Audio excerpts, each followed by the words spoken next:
Herkese merhabalar. Neşe'nin tarif adresi YouTube kanalıma hepiniz hoş geldiniz. Bugün erkek yeleği modelinin yapılışını sizinle paylaşacağım. Baştan sona ayrıntılı bir şekilde şöyle bir modelimi göstereyim. Hem erkek hem kız çocuğuna olur. Renklerini de kız çocuğuna göre seçerseniz o şekilde kız çocuğuna uygun olarak da yapabilirsiniz. Evet, yeleğimin şöyle ölçülerini vereyim size öncelikle. Toplam eni 30, boyu ise 35 santimden oluşuyor. 1,5-2 yaşa rahatlıkla olur. Örgümüzü şöyle bir anlatayım. Öncelikle elimizde şöyle koyduğum zaman sol tarafına başlayacağız. Öncelikle sol tarafını örüyoruz. Sonra sağ tarafını örüyoruz ve omuzlardan şuradan ilmek alıp arka kısmını örüyoruz. Haroşalardan oluşan bir model. Arkaya da bakın, komple aşağı doğru haroşalarla, koltuk altından itibaren haroşalarla devam ediyoruz. Arka daha kolay yapılış arkadaşlar. Evet, kolay hem de gösterişli. Bu renkte erkek çocuğu için çok uygun, çok güzel oldu. Şimdi ben size bunun daha açık rengiyle anlatacağım. Şöyle 3,5 numara şiş ile örüyorum. İsterseniz böyle normal bir şiş, isterseniz misinalı şişle örebilirsiniz. 2 tane ipe ihtiyacımız var. Alize Baby Best markasını kullandım ben bu modelimde. Şöyle rengini de göstereyim. 310. Şöyle yakından ekran kaydı almak isterseniz. Evet, 310 numara. 100 gramda 240 metrelik bir ip arkadaşlar. 1,5-2 yaşa uygun bu yeleğimiz. Bunun için 1,5 ipimiz yeterli olacaktır. 2 tane ipten artıyor. Artanla da güzel bir patikle kombinleyebilirsiniz. Evet. Şimdi iplerimizi kenara alalım ve örgümüzün yapılışına başlayalım. Misinalı şişim ile öreceğim. 1,5-2 yaşa uygun olarak yaptığımız için 40 tane ilmek almamız gerekiyor. Şöyle birazcık ipimizi ayırıyoruz bu şekilde. Sonra şişimizin üzerine şöyle koyuyorum ipimi. Buradaki ipimi şöyle parmağımı doluyorum. Bismillahirrahmanirrahim diyerek örgümün yapılışına başlıyorum. Burada şu şekilde şu ipi tutuyorum 3 parmağımla. Buradaki parmağımla da şöyle, hani bilmeyen arkadaşlarım için şöyle göstereyim, hem ilmek almasını bilen arkadaşlarım lütfen şey yapmasınlar. Çünkü bilmeyen arkadaşlarımız var. Onlar için de kolaylık olsun diye paylaşıyorum. Evet, parmağımı ipimi doladım. Buradaki ipimi şu şekilde şu baş parmağımı şöyle doluyorum. Önce şişimi buradaki ipimin arasından geçirdim. Sonra buradaki ipimin arasından şöyle. Sonra bu şişimi şuradaki aradan geçirip bunu buradan parmağımdan çıkartıyorum ve bu ipimi buradan çekiyorum. Bu şekilde toplam 40 tane ilmek alıyoruz. Önce buradan, sonra buradan ilmeklerimizi alıyoruz. Evet, toplam 40 ilmek alıp geliyorum. 40 tane ilmeğimi aldım. Şöyle kalan ipimi şuradan şöyle bir arasından geçirip düğüm yapıyorum. Evet. Modelimizin kurulumuna tersten başlıyoruz. Yani arkadaşlar, bu kısımdan başladığımız için şöyle göstereyim. Ters tarafına çevirip buradan başlıyoruz. Sonda 10 ilmek kalınca 10. ilmeğimizi düz örgü yapıyoruz. Evet. Haroşalardan oluşan bir model. Ben haroşayı kendimden tarafta ipim olunca yapıyorum. Yani ters örgü olarak yapıyorum. Yani haroşa şu şekilde arkadaşlar. Ters örgü önde ve arkada. Haroşayı ters örgü olarak yapabilirsiniz. İsterseniz burada düz, arkada da düz yaparsanız o şekilde de haroşa oluyor arkadaşlar. Ben genelde bu taraftan yapıyorum. Onu da size şöyle göstereyim. Şimdi ilk ilmeğimizi isterseniz örün, isterseniz örmeden çıkartabilirsiniz. İlk ilmeğimi çıkarttım. İpim benden tarafta. Şişimi şurada ilmeğimin arasından geçirip bunu üstünden dolayıp şu şekilde arasından çıkartıyorum. İp kendimden tarafta. Şişimi şurada ilmeğimin arasından geçirip bunu da üzerinden ve arasından çıkartıyorum.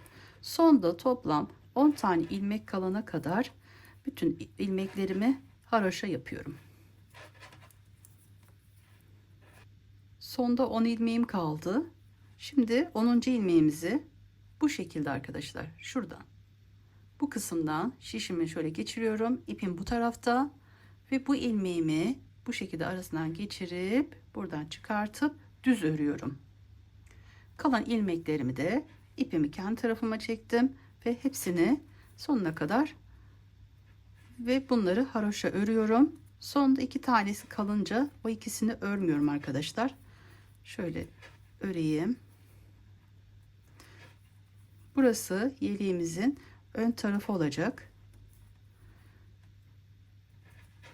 O yüzden kenarların daha düzgün olması için şu kalan 2 ilmeğimi örmüyorum. İpimi kendi tarafımda yine bu 2 ilmeğimi şişime örmeden çıkartıyorum.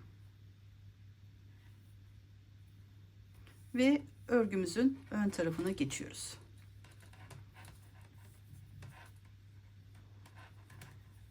İlk 2 ilmeğimizi şu şekilde, ilk ilmeğimi şişime ön taraftan takıp, çok fazla gevşek olmasın bu kısımlar, biraz sıkı olarak düz olarak örüyorum. İkinci ilmeğimi de aynı şekilde düz olarak ördüm ve ipimi artık kendi tarafıma geçiriyorum. Sonuna kadar bütün ilmeklerimi haroşa örüp bu sırayı da tamamlıyorum. Evet, ikinci sıramızı sonuna kadar haroşa örüp tamamlıyoruz. Örgümüzün bu tarafı şu kenar kısmı olacağı için tırtıklı olması gerekiyor ve yine ipim kendi tarafında sonuna kadar buradaki ördüğüm şekilde örüyorum. En son ilmeğimi de aynı şekilde örüp bu sıramızı da tamamladık. Evet, şimdi örgümüzün ters tarafına geçiyorum.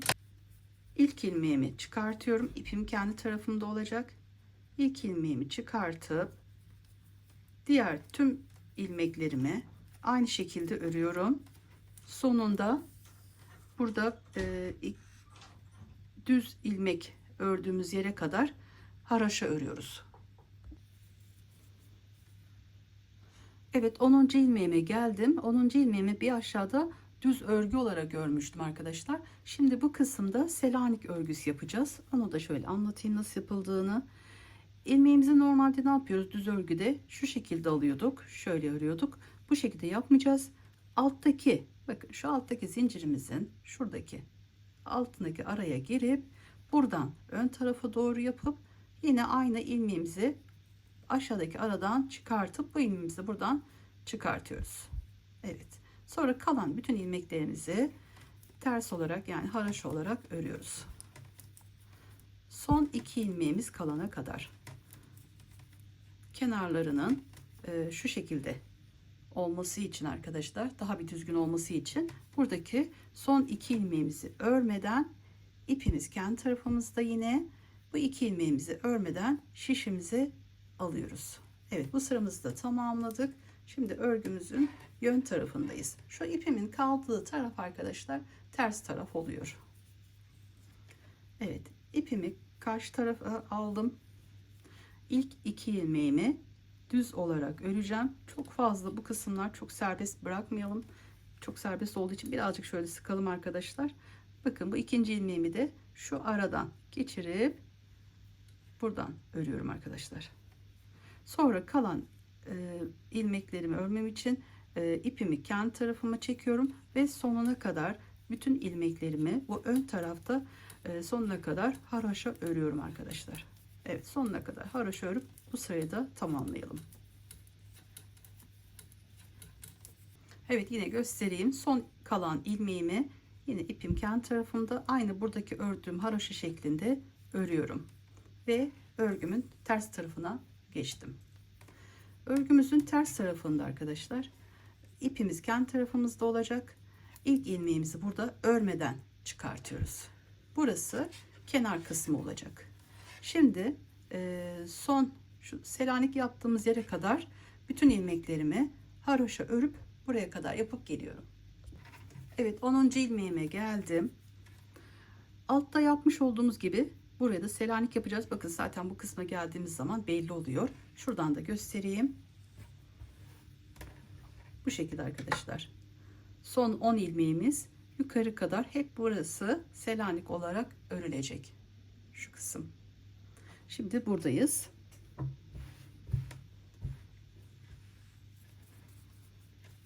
Evet, yine göstereyim nasıl yapıldığını. Şişimi şuradaki altta bakın görülüyor, şu V gibi olan yer, şu aradan geçiriyorum. Buradan değil, bir altından, alt ilmeğimden. Sonra bunu düz olarak bu şekilde arasından geçirip aynı yerden çıkartıp buradaki ilmeğimi de şişten çıkartıyorum.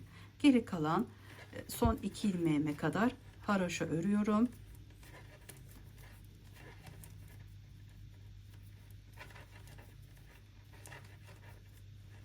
Evet, son 2 ilmeğimi ipim kendi tarafımda olacak. 2 ilmeğimi de şişime örmeden takıyorum. Ve örgümüzün ön tarafına geldik.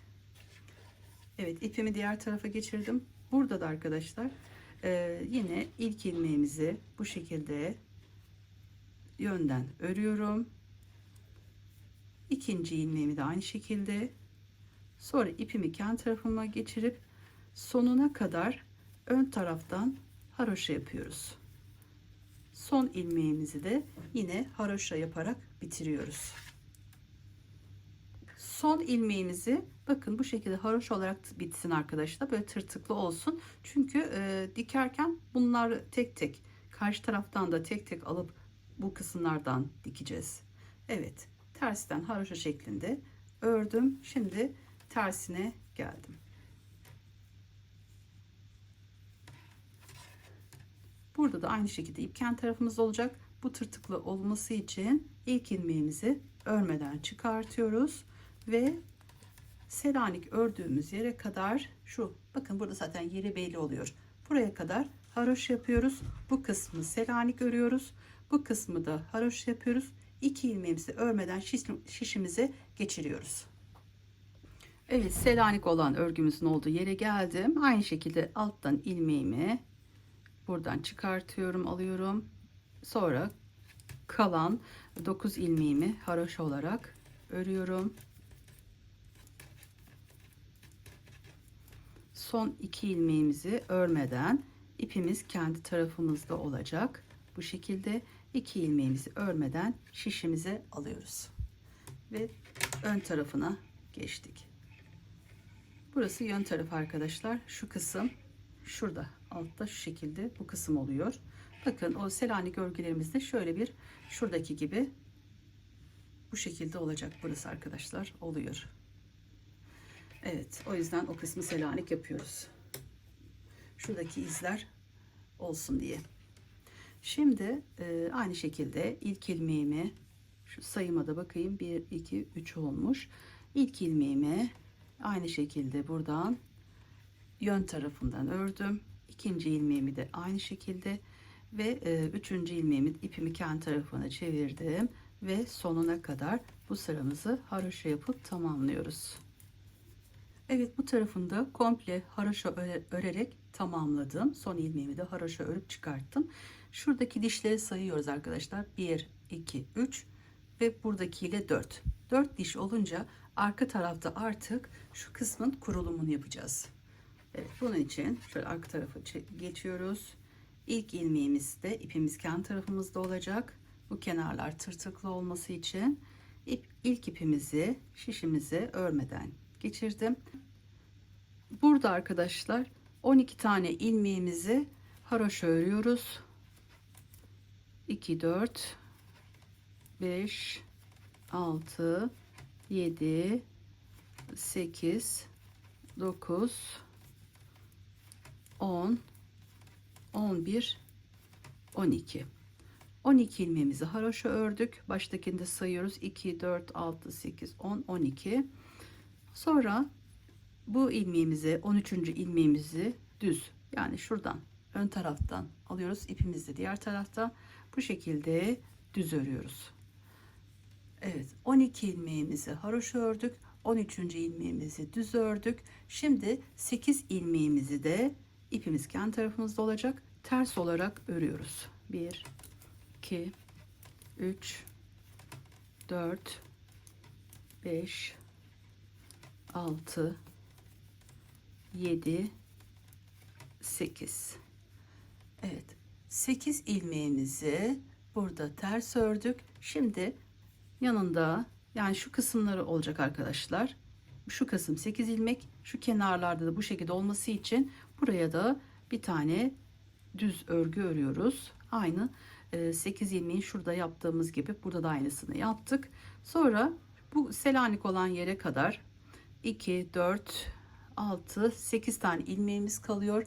Bu kalan 8 ilmeğimizi haroşa örüyoruz.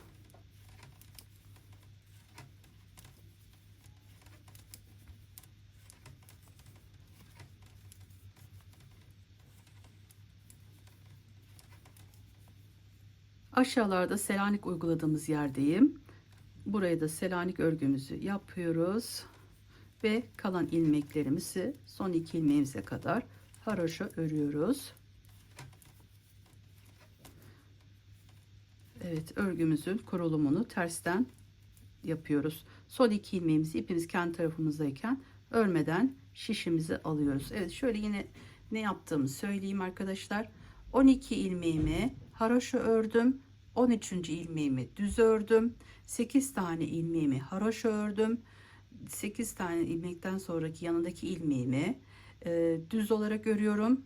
Sonra 8 tane ilmek haroşa ve aşağılarda yapmış olduğumuz Selanik örgümüz ve buradaki son 2 ilmeğimize kadar haroşa ördükten sonra 2 ilmeğimizi örmeden şişimizi aldık. Şimdi ön tarafına geçiyoruz. Şu düzü yapacağız şimdi. Bu düz yapacağımız yere kadar geliyoruz. Öndeyiz. Şu kısmı yapıyoruz ve şurada da düz örgü yapacağız. Arka tarafta ters yapmış olduğumuz yere geleceğiz arkadaşlar. Toplam 19 tane ilmeğimizi haroşa olarak örüyoruz. Sonra arkadaşlar 8 tane ilmeğimizi düz örüyoruz. Sayalım: 2, 4, 6, 8. 8 ilmekten sonraki sonuna kadar şu kısımdayız. Bütün ilmeklerimizi haroşa olarak tamamlıyoruz. 3, 4, 5, 6, 7, 8, 9, 10, 11, 12, 13. 13 tane ilmeğimi haroşa olarak ördüm. Şimdi örgümüzün ters tarafındayız. Burada şu düz olan yere kadar 13 tane ilmeğimizi, ilk ilmeğimi çıkartıyorum. Onunla birlikte sayıyorum. 13 tane ilmeğimi haroşa olarak örüyorum. 2, 4, 5, 6, 7, 8, 9, 10, 11, 12. Pardon, 12 tane burada yapıyoruz. Arkada 13. ilmekte. Bu kısımda 12 tane ilmek. Çünkü şurada düz olan yer 13. ilmeğimizin olduğu yer oluyor. Buraya da artık Selanik yapıyoruz. Şurada aradan alttan alıp bu kısmı da Selanik olarak ördükten sonra buradaki 2, 4, 8 tane ilmeğimizi bu kısımda düz düşmesi için şu kısmı yapıyoruz daha arkadaşlar. O yüzden burasında yine aynı şekilde 8 ilmek haroşa olacak.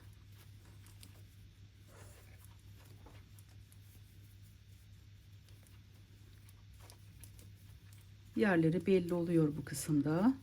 Evet, 8 tane ilmeğimizi haroşa ördükten sonra bakın burada düz olan yer ve bu kısımda da aynısı, şu kısım. Buraya da aynı şekilde Selanik örüyoruz. Bir alttan alıp ilmeğimi çıkarttım. Sonra kalan buradaki Selanik'e kadar kalan ilmeklerim 2, 4, 6, 8. 8 tane ilmeğimi de haroşa olarak örüyorum. Evet, 12 ilmeğimizi haroşa ördük. Bir Selanik. 8 ilmeğimizi haroşa, bir Selanik ve 2, 4, 5, 6, 7, 8 ilmeğimiz haroşa. Buradaki ilmeğimizi Selanik ördükten sonra son 2 ilmeğimize kadar haroşa örerek bu sıramızı tamamlıyoruz.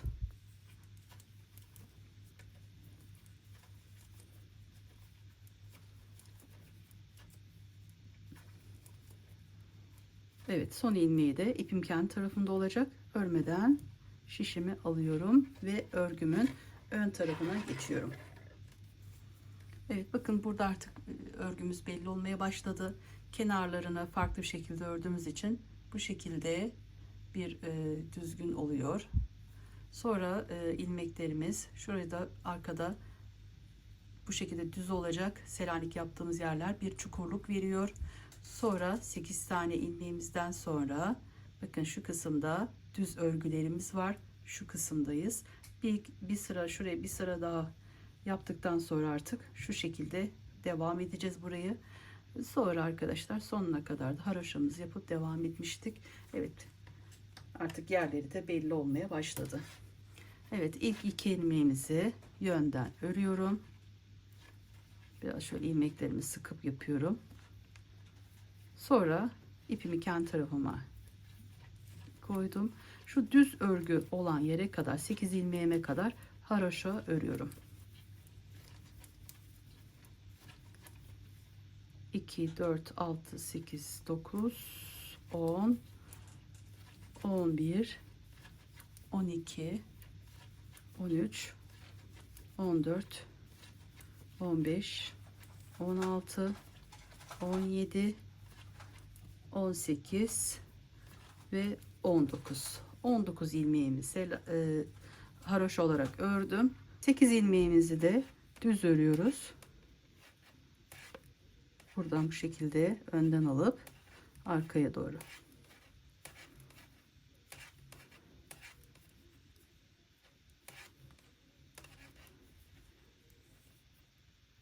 İki, 4, 6, 8. 8 ilmeğimizi düz ördükten sonra kalan ilmeklerimi de sonuna kadar haroşa olarak bu sıramızı da tamamlıyoruz.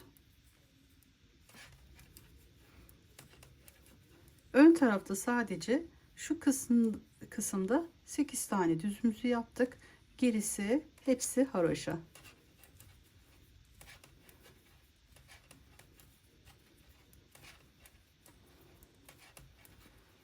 Sonuna kadar bütün ilmeklerimizi örüyoruz. Evet, kenarlar bu şekilde oluyor. Örgümüzün ön tarafı bu şekilde.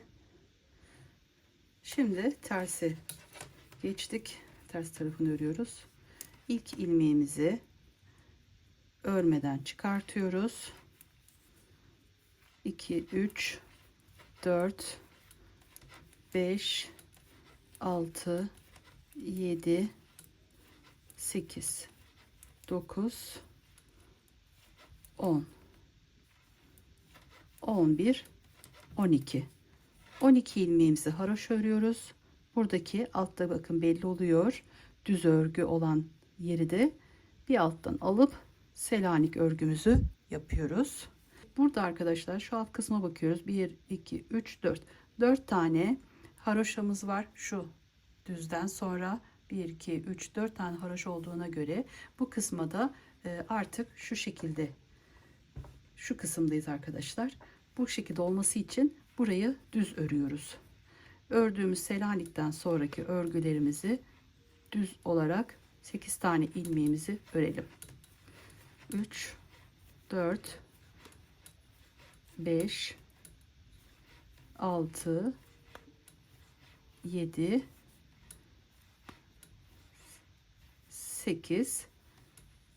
8 ilmeğimizi düz olarak ördüm. Sonra şurada Selanik olan örgümüz var.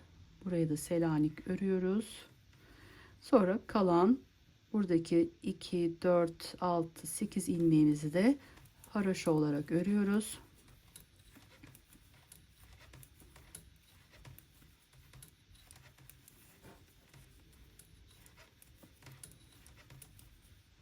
Selanik örgümüze geldik. Selanik örgüsünü yapıyoruz. 10. ilmekte şuradan ilk başladığımız şu aşağıdan devam eden Selanik örgümüz. Sonra kalan ilmeklerimizin son ikisine kadar haroşa olarak örüyoruz.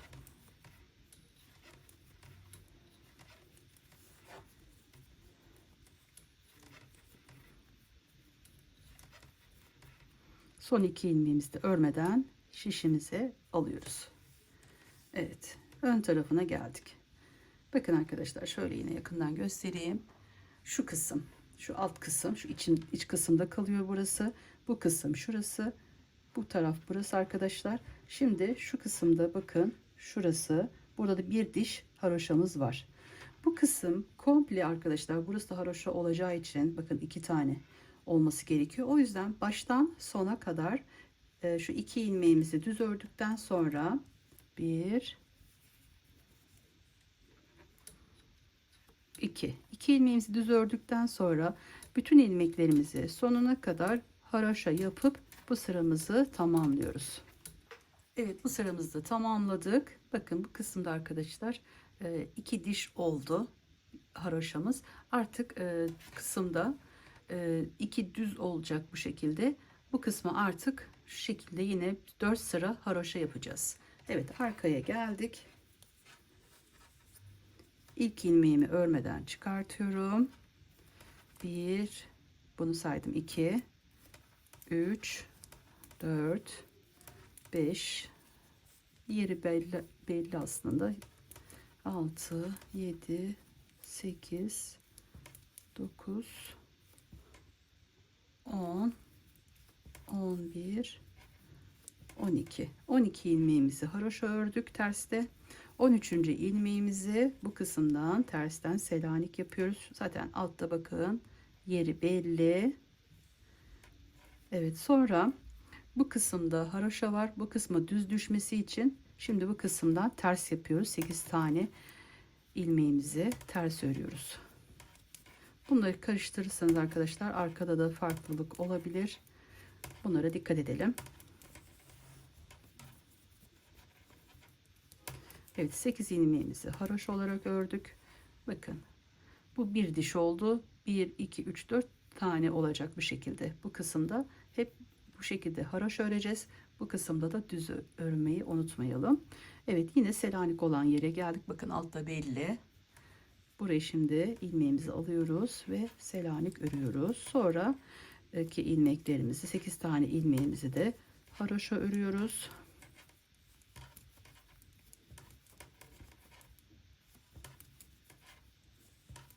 Buradaki ilmeğimiz yine altta gelen ilmeğimiz Selanik.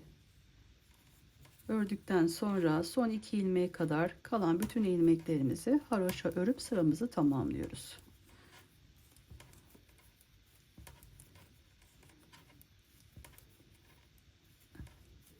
Evet, 2 ilmeğimi de örmeden şişime alıyorum.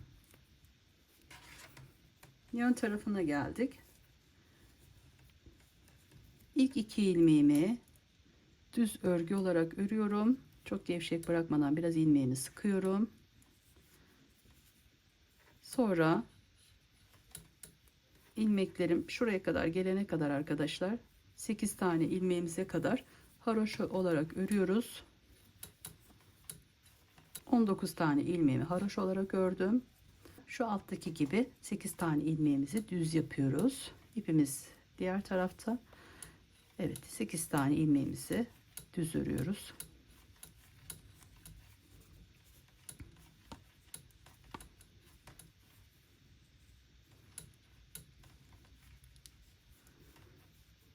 Evet, 2 4 6 8 ilmeğimizi düz ördük.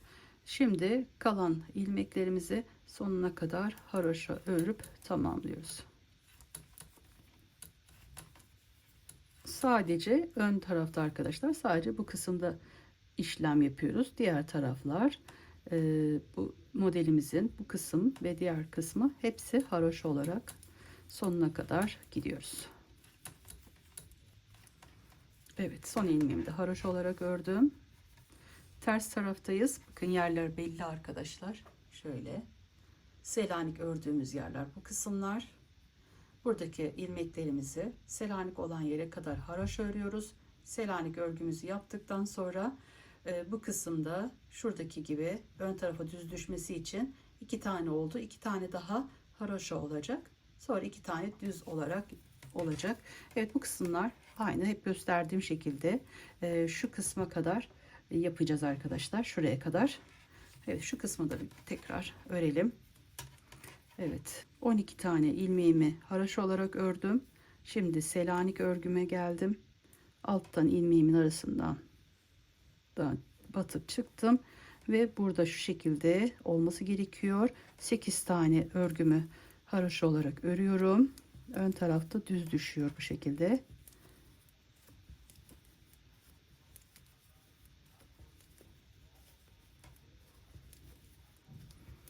Sonra tekrar Selanik örgümüz ve 8 tane ilmeğimizi tekrar haroşa olarak örüyoruz. 4 5 6 7 8 örgüden sonra tekrar Selanik yapıyoruz ve son 2 ilmeğimiz kalana kadar bütün örgülerimizi haroşa olarak örüyoruz. Son 2 ilmeğimizi örmeden, ipimiz kendi tarafımızda olacak. Bunlara dikkat edelim, bu kısımları unutmayalım. 2 ilmeğimizi örmeden alıp ön tarafa geçiyoruz. Evet, ön tarafına geldik. Bakın arkadaşlar, bu şekilde. Şimdi birinci ilmeğimizi, ipimiz diğer tarafta, düz olarak örüyoruz. Örmediğimiz ilmeklerimizi biraz ilmeğimi sıkıyorum. Sonra ikinci ilmeğimin aynı şekilde ördükten sonra ipi kendi tarafına geçirdikten sonra şu kısma kadar örgülerimizi haroşa olarak örüyoruz.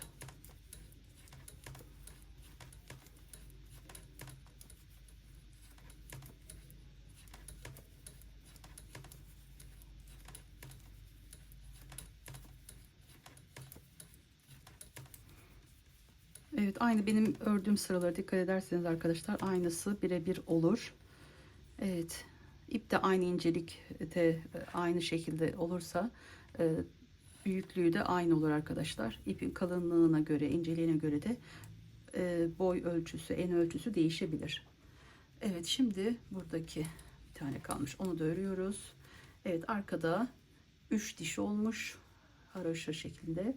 Burayı da o zaman düz örmemiz gerekiyor. 8 tane ilmeğimizi düz örüyoruz.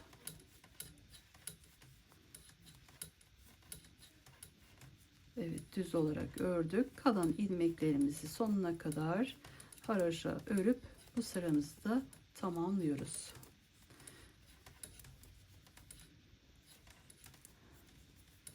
En sonda bu şekilde diş diş olması için en son örgümüzü de haroşa olarak örüyoruz.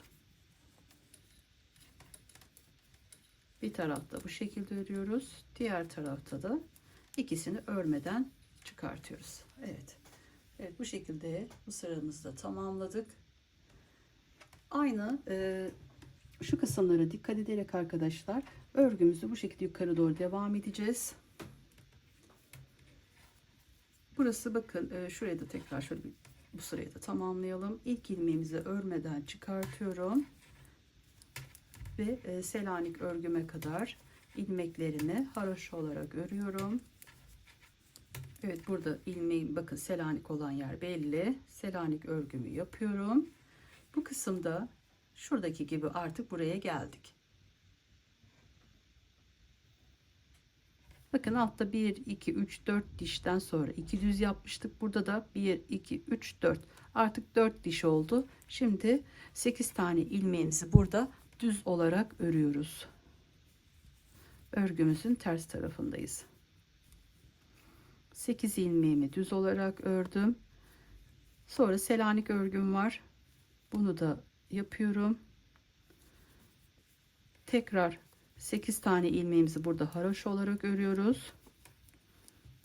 4 5 6 7 8.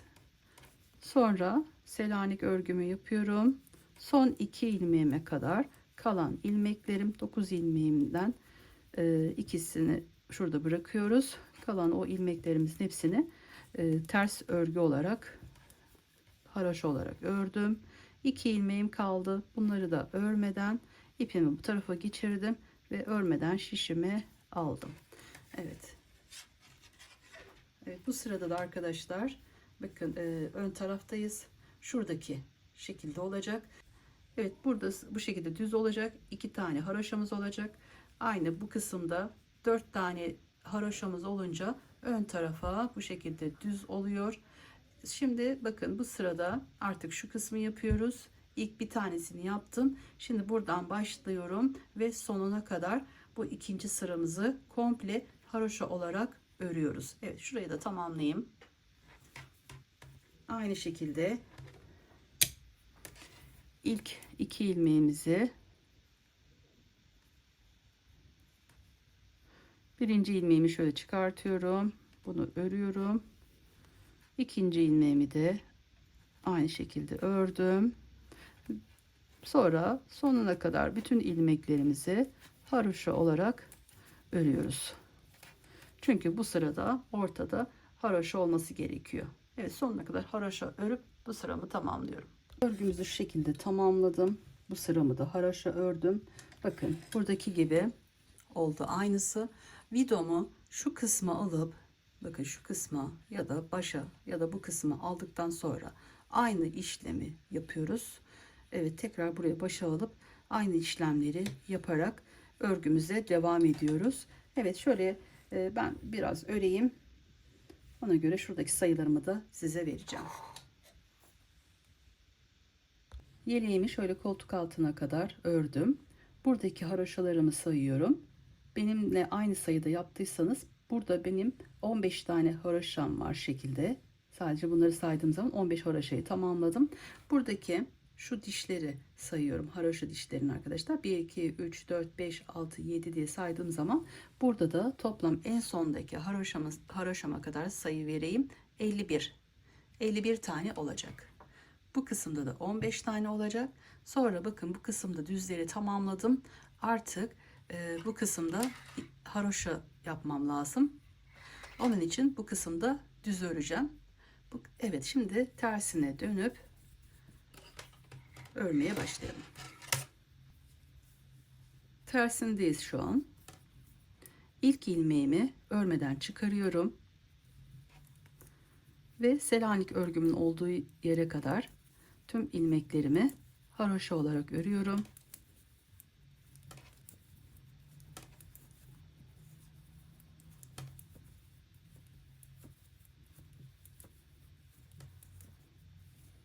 Selanik örgümü yapıyorum. Burada 4 tane bakın haroşam var. Artık şu şekilde düz örmem gerekiyor. Arka tarafa ters düşmesi için.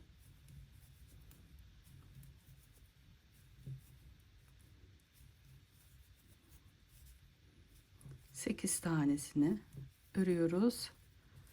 Evet, 8 tanesini ördüm. Şimdi Selanik örgümü de yaptım.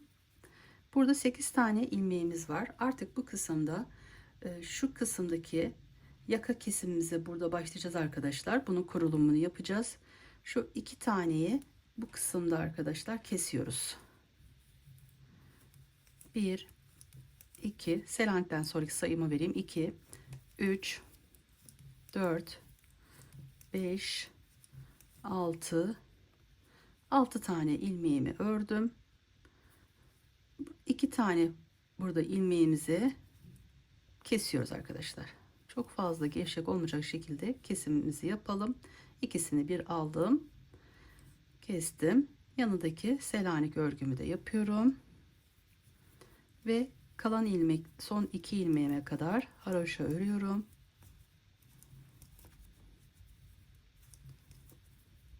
Son 2 ilmeğimi örmeden, ipimi ben kendi tarafımda ikisini örmeden çıkarttım.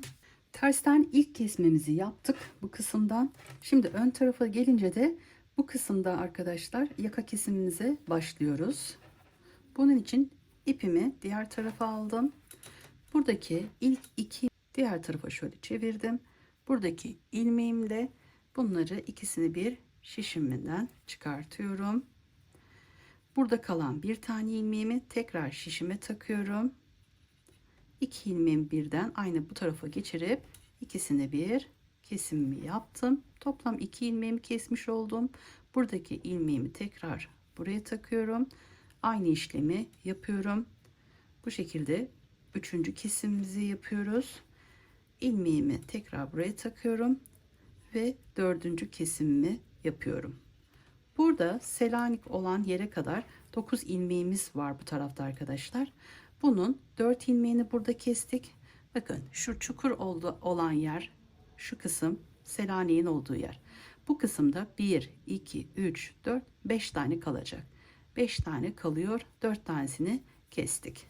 Şimdi bu ilmeğimi tekrar bu şişimi geçiriyorum ve ilmeklerimi haroşa olarak örüyorum.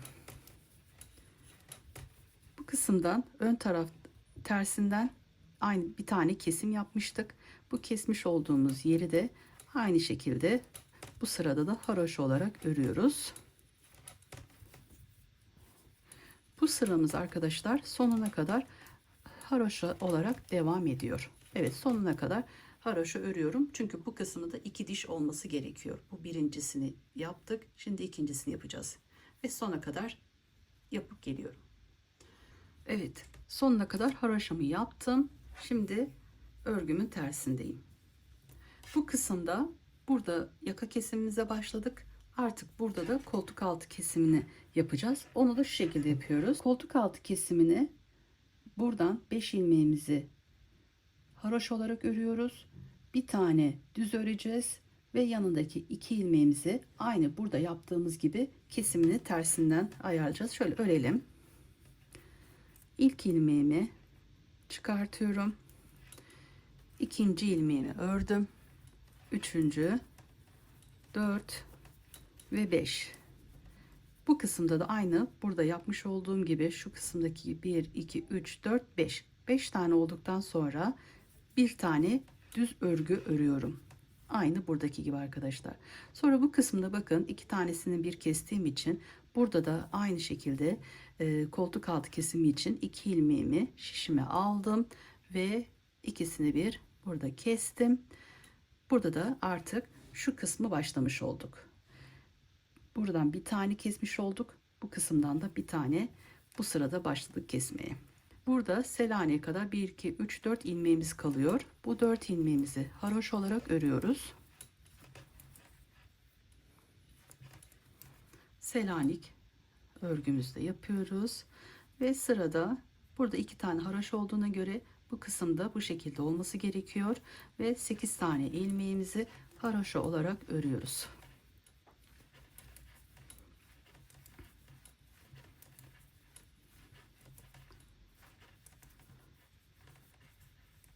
Evet, bu iki tarafta bakın hem bu kısımda hem bu kısımda bu şekilde Selanik örgülerimiz var. Şimdi diğer Selanik'imizi de yapıyoruz. Evet. Burada bir alt kısımda kestiğimiz için 2, 4, 6, 7 ilmeğimiz kaldı. Bu kısımda tekrar kesimimizi yapacağız. 1, 2, 3, 4, 5. 5 tane ilmeğimi haroşa olarak ördüm. Bu ikisini bir burada kesiyoruz artık. Bu şekilde kesimimi yaptım. Yanında Selanik örgüm var. Onu da yapıyorum ve 5 ilmeğimi 3 tanesini haroşa olarak örüyorum. Kalan 2 ilmeğimi örmeden ipimi bu tarafa alıp örmeden şişime takıyorum. Evet, bu sıramızı da bu şekilde tamamladık. Evet, burada ikinci kesimimizi yapmış olduk. Burada da bir kesim. Yani bakın şu şekilde buradan yaka kesimimiz, buradan da koltuk altı kesimimiz olacak. Bunu ne zamana kadar yapıyoruz? Buradaki sayılarımız ve şuradaki sayılarımız bitene kadar. Bu ortadaki 8 tane ilmeğimizin sağında ve solunda 2 tane şöyle tersten göstereyim. Selanik örgülerimiz var. Sadece bunlar kalana kadar bu kesimimizi yukarı doğru devam edeceğiz. Ve artık burada da bu şekilde şu kenardaki gibi yapıyoruz. Aynı çıkışlarımız artık haroşa olarak bitirmeyeceğiz. 2 ilmeğimizi örmeden bu kısımda da şişimize takacağız. Evet, ipim diğer tarafta. Birinci ilmeğimi şöyle örüyorum. Ve şöyle gevşek bırakmıyorum. Biraz böyle sıkıyorum. Yanındaki ikinci ilmeğimi de aynı şekilde ördüm. Sonra kendime doğru ipimi geçirdim. 1, 2, 3, şu baştakilerle 5. 5 taneyi ördüm. Bu kısma kadar örüyorum. Şöyle 6 sayalım. 3, 6, 7, 8, 9, 10, 11, 12 ve 13. Toplam artık bu kısımda 13 tane ilmeğimiz oldu. Bu kısımda düz örüyoruz. 8 ilmeğimizi. 3, 4, 5, 6, 7, 8. 8 taneyi ördüm düz olarak. Şimdi bu kısımda sona kadar haroşa yapıyoruz. 2 ilmeğimizi örmeden şişimize takıyoruz. Aynı bu tarafta başta yapmış olduğumuz gibi. Şu kenardaki gibi olacak artık. Bu kısımla bu kısım aynı olacak.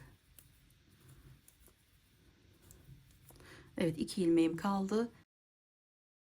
Örmeden şişime ilmeklerimi taktım. Evet, bu sıramızı bu şekilde tamamladık. Evet, tersine döndüm. Birinci ilmeğimi örüyorum. Biraz sıkıyorum. İkinci ilmeğimi de ördüm. İpimi kendi tarafıma doğru geçirdim. Üçüncü ilmeğimi ördüm. Dördüncü ve beşinci. 5 ilmeğimi bu şekilde ördüm arkadaşlar. Şimdi altta Selanik yapmış olduğumuz yerdeyiz. Arasından şuradan arkadaşlar bir alttan arasından geçirip Selanik olarak örüyoruz. Ve Selanik'ten sonra 2 tane bu kısımda arkadaşlar aynı bu 5 tane yaptıktan sonra bir Selanik'imiz ve yanındakini kestiğimiz için burada da ipi kendime doğru aldım. 1 ve 2 ilmeğimi burada kesiyorum. Ve şuraya kadar kalan 3 ilmeğim var. Bunları da haroşa olarak örüyorum. Evet, bir tane Selanik örgüm var. Bunu da ördüm. 1-2 tane olmuş. 2 tane daha yapmamız gerekiyor. O zaman 8 ilmeğimizi de haroşa olarak örüyoruz.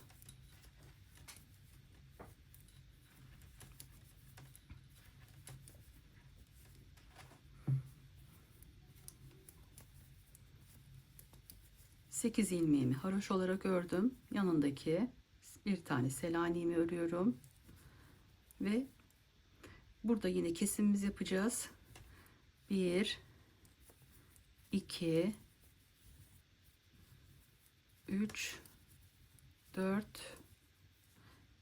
tanesini haroşa olarak ördüm. 2 ilmeğimi ipimi kendi tarafıma geçirdim.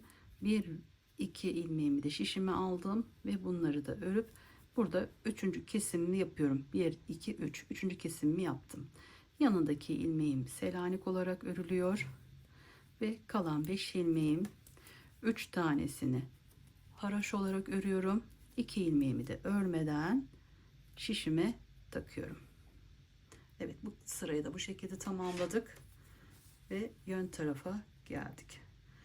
Evet, buradaki sayılarımız, şu kısımdaki sayılarımız bitene kadar ve şuradaki sayılarımız da burada bitene kadar yukarı doğru örmeye devam edeceğiz. Bu şekilde arkadaşlar. Tekrar şöyle bir göstereyim. Birinci ilmeğimizi alıyoruz. Örüyorum. İkinci ilmeğimizi de aynı şekilde alıp ön taraftan ördüm. Sonra ipi kendim tarafıma geçiriyorum. Buradan şöyle bakalım. Burayı yine düz yapacağız. Evet, bu şekilde 1 2 3 4 5 6 7 8 9 10 11 12 ilmeğimizi haroşa olarak ördük. Burada 3 diş var. O zaman bu kısmı da 8 tanesini düz olarak örüyoruz.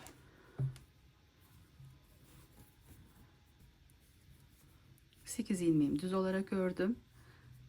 Kalan ilmeklerimi de haroşa olarak örüyorum. Son 2 ilmeğimi örmeden şişime takıyorum. 2 3 4, 5, 6, 7, 8, 9 ilmeğimi ördüm. Bu 2 ilmeğimi de ipimi kendi tarafıma geçirdim. İkisini şişime taktım. Tersindeyiz arkadaşlar. Tersinde de aynı şekilde örüyoruz.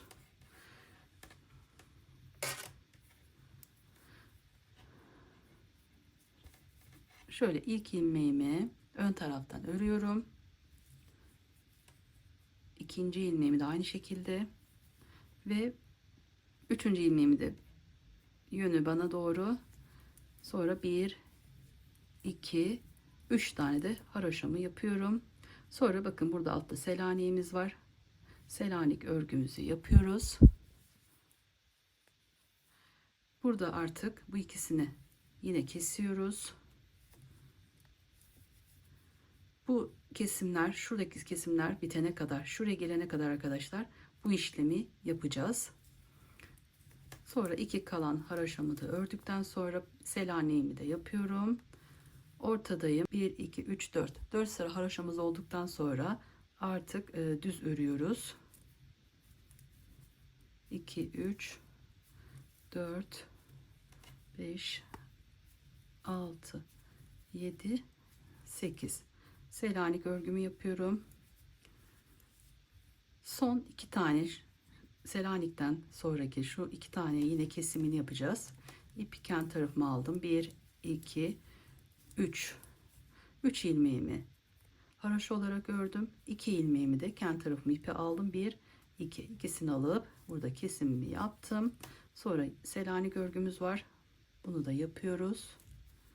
Sonra kalan 3 tane ilmeğimizi örüp 2 ilmeğimizi örmeden şişimize takıyoruz.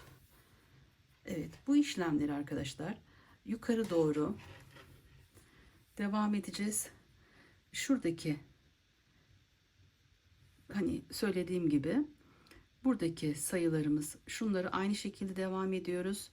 Bu tarafta şöyle tersten göstereyim. Bu kısımda Selanik olacak. Bu kısımda da Selanik olacak. Ortada da 8 tane örgümüzü öreceğiz. Yani buradakileri kesip şuradakileri de keseceğiz arkadaşlar 5'ten sonra. Bu 5 tane kestikten sonra bir Selanik'imiz var. Burada 3 ilmeğimiz var. Aynı aşağıdaki yapılan işlemler gibi yukarı doğru yapacağız. Burası da aynı buradaki gibi devam edecek. Bu kısımda da şurada 2 4 5 ilmeğimiz kalacak. Diğer buradaki ilmeklerimizi bitene kadar bu işlemi yapacağız arkadaşlar. Evet, ben şöyle yapayım. Bunu yukarı doğru devam edeyim. Şuradaki sayıyı da söyleyeceğim. Evet, yeleğimin üst tarafını da tamamladım. Yine şöyle kısaca neler yaptığımı anlatayım. Dikkat etmemiz gereken yerleri söyleyeyim arkadaşlar. Buradaki 5 tane haroşamızdan sonra tersten Selaniklerimize devam ediyoruz. Buradan yaptıktan sonra Selanik'imizin hemen yanında 2 tane kesmemizi yapıp buradaki bakın şu şekilde buradaki ilmeklerimizi sıfıra düşürüyoruz. Aynı şekilde bu kısımda da aynısını yapıyoruz. Buradan düzden gittiğimiz zaman da şu kısımlara dikkat edelim. Burası 4, burası 2 şeklinde olacak. Bu kenardaki Selanik olan örgülerimiz ve bu tarafta ben bu şekilde hani bunu burada bitirdim. Bunu bu şekilde devam ettim. Burada 8 ilmek ve yanında 2 Selanik'imiz kaldı ve 5 ilmek burada, 5 ilmek burada bıraktığım şu kısımda bittikten sonra yukarı doğru aynı şekilde devam ettim. Kenarlarda da 2 ilmeğimizi örmeden alıyoruz yukarı doğru.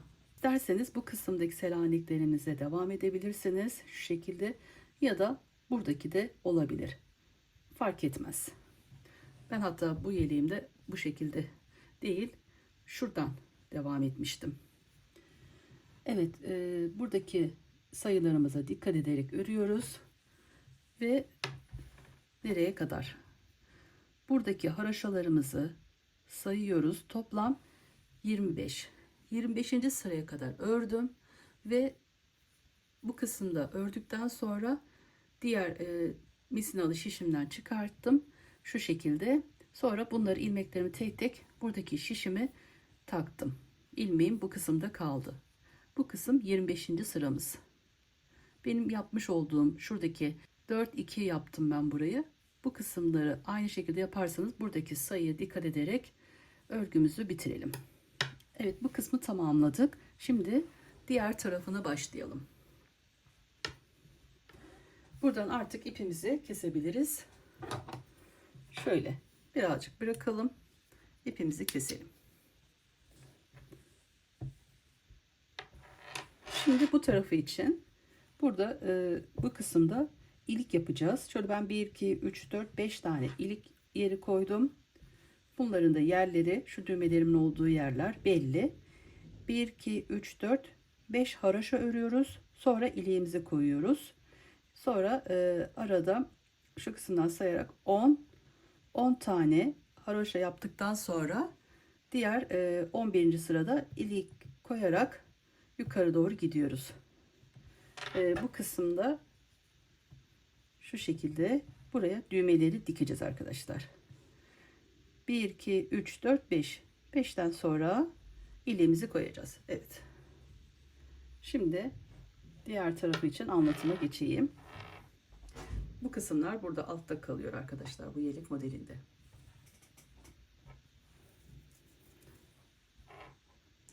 Evet, bunun için yine misinalı şişime şöyle 40 tane ilmeğimi aldım. Bu tarafı, şimdi bu kısmı yaparken tersten kurulumunu yapmıştık. En son 10 ilmeğimiz bırakmıştık. 10. ilmeğimizde ilk düz örmüştük. Bu kısımda da arkadaşlar tersten yaptığımız zaman bakın, bu kısımdan başladığımız zaman 10. ilmeğimiz burada. Bunun için evet, Bismillahirrahmanirrahim, diğer tarafına başlayalım. İlk ilmeğimizi ilk sırada olduğu için örüyorum. 2, 3, 4, 5,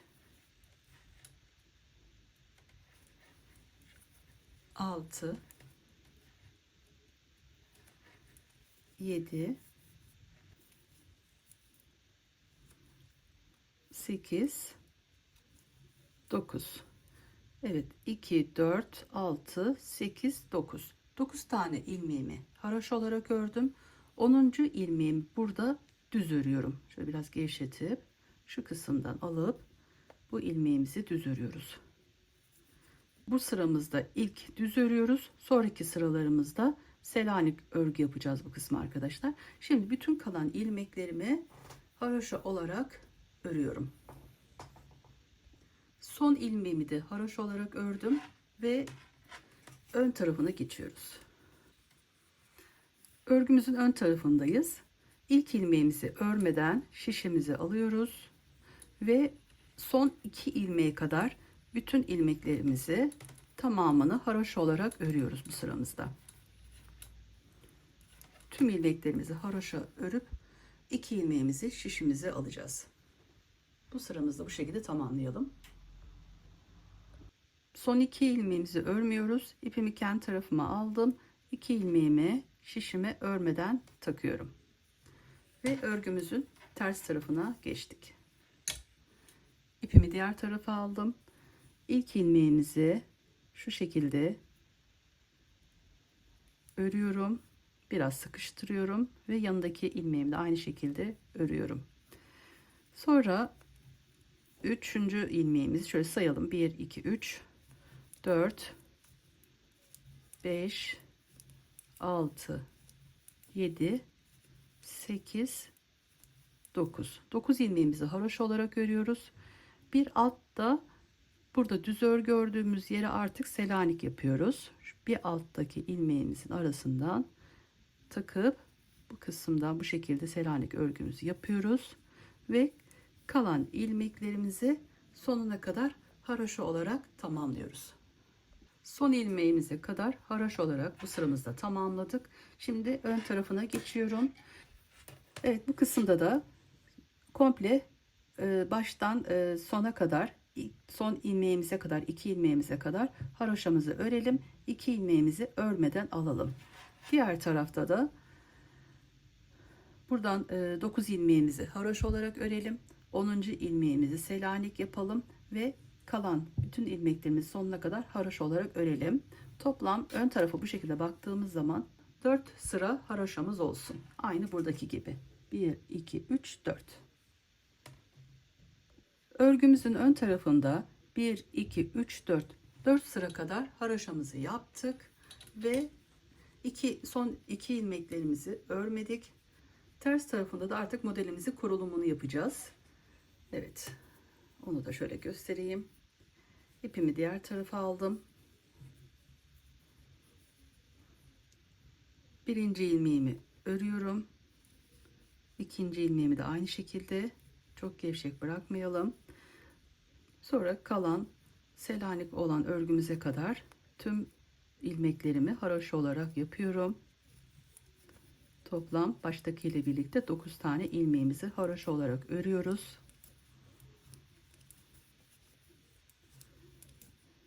Burada Selanik örgümüzü yapıyoruz.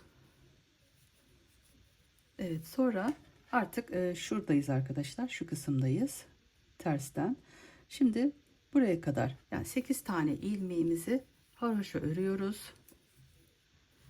2, 3, 4, 5, 6, 7, 8. 9. ilmeğimizi düz örüyoruz. Bu şekilde. Sonra tekrar 8 tane ilmeğimizi haroşa örüyoruz. 3, 4, 5, 6, 7, 8. 8 ilmekten sonra tekrar bir düz örgü ve kalan 2, 4, 6, 8, 10, 12. 12 ilmeğimizi haroşa olarak sonuna kadar örüp bu sıramızı da tamamlıyoruz.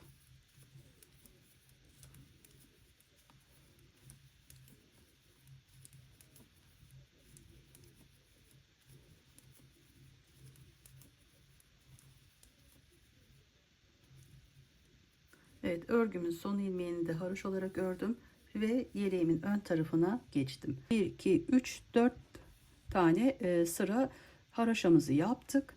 Şimdi bu kısımda artık 5. sıramızı yapacağız. Burada ilik yapacağız. İlikten önce de şurada arka tarafta 2 tane düz örgü yapmıştık. O kısımları da düz olarak yönden öreceğiz bu sırada arkadaşlar. Yani şuradayız. İlk ortadaki düzümüzü burada kurulumunu yapıyoruz. İlk ilmeğimizi örmeden alıyorum.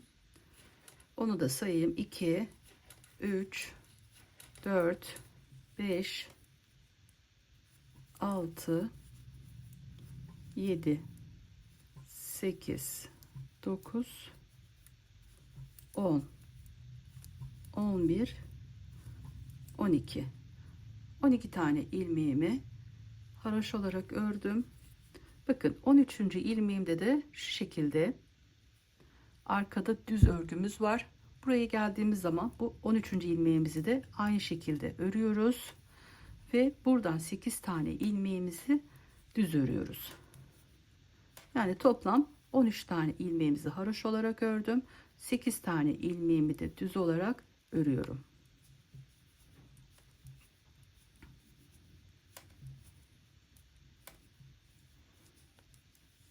Örgümüzün ön tarafında 8 tane ilmekten önceki sıramızda haroşa olarak ördük.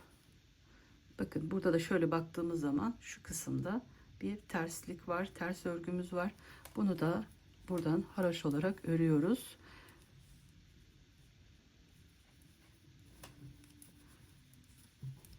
Bu sıramızı şöyle biraz 9 tane ilmek kalana kadar haroşa olarak örüyoruz.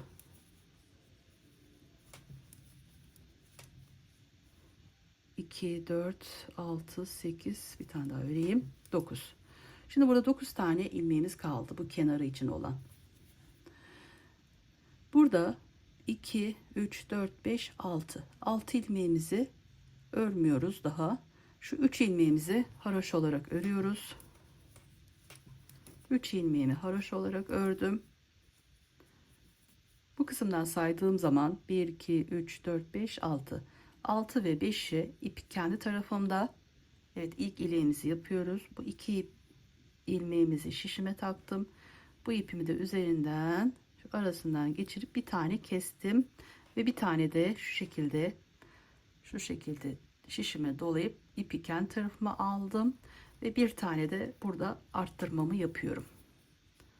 2 ilmeğimi burada haroş olarak ördüm. Kalan 2 ilmeğimi ipi kendi tarafıma aldım ve son 2 ilmeğimi de örmeden şişime taktım. Evet, bu sıramızda bu şekilde yaptık. Tamamladık. Diğer tarafına dönüyoruz.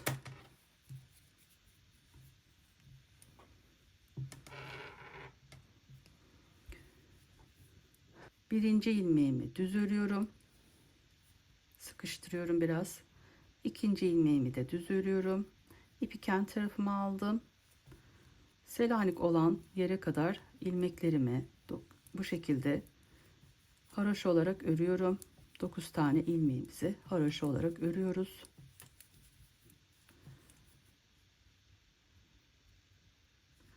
Selanik örgümüzü yapıyoruz.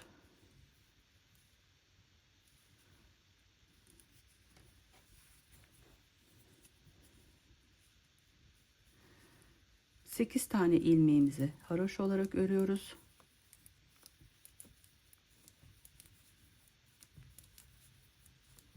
Altı, 7, 8. Selanik olan örgümüzün olduğu yere geldik. Bir alttan şöyle arasına alıyoruz ve Selanik örgümüzü burada yapıyoruz. Artık bu kısımda da Selanik örgümüz var. Burada düz düşmesi için bu kısmı ters olarak örüyoruz. 8 tane ilmeğimizi. 3, 4, 5, 6, 7, 8. 8 ilmeğimi burada haroşa olarak ördüm. Arka tarafa düz düşmesi için. Evet. Sonra yanındaki ilmeğimi Selanik olarak örüyorum. Ve kalan 2, 4, 6, 8, 10, 12.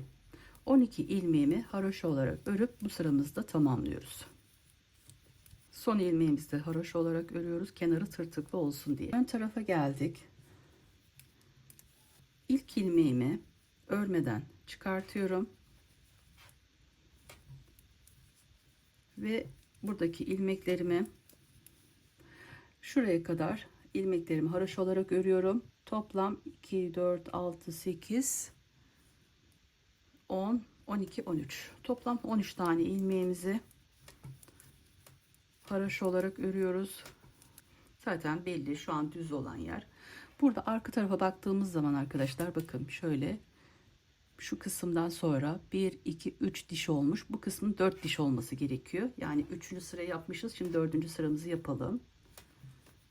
Düz olarak 8 tane ilmeğimizi örüyoruz.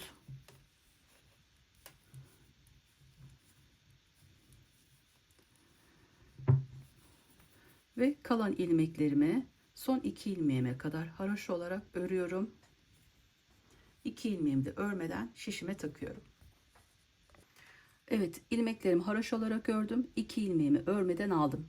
Burada arkadaşlar bu şekilde ilk iliğimiz hazır. Evet, burada 1 2 3 4 dişten sonra 5. olan şu haroşamızın sırasında bu işlemi yaptık. Şimdi örgümüzün ters tarafına geçiyoruz. 2 ilmeğimi düz olarak örüyorum. Selanik olan örgüme kadar haroşa yapıyorum. Toplam 9 ilmeğimiz burada. 10. ilmeğimiz Selanik örülüyor. Buradaki Selanik'e kadar örgülerimizi haroşa olarak örüyoruz. 8 tane ilmeğimiz olması gerekiyor. 1 2 3 4 5 6 7 8. Selanik örgümü yapıyorum. Ve bu kısımda artık 1 2 3 4 diş olunca haroşa sıramız olunca 8 tane ilmeğimizi düz örüyoruz. Diğer tarafa ters düşmesi için.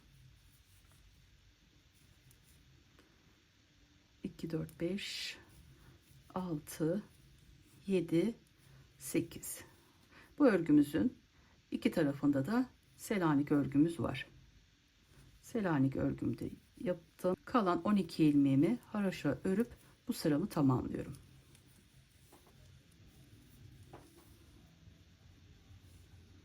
Şimdi yön tarafındayız. Burada iki diş olması için bu sıramızı baştan son 2 ilmeğimize kadar bütün ilmeklerimizi haroşa örüp bu sıramızı tamamlayalım. Örgümüzün ters tarafındayız. İlk 2 ilmeğimizi örmeden aldık. 2 ilmeğimizi düz olarak örüyoruz. 3 4 5 6 7 8 9 ilmeğimizi ördüm ve Selanik, yani baştakiyle birlikte 9. Sonra Selanik örgümüzü burada yapıyoruz ve 8 tane ilmeğimizi haroşa olarak örüyoruz.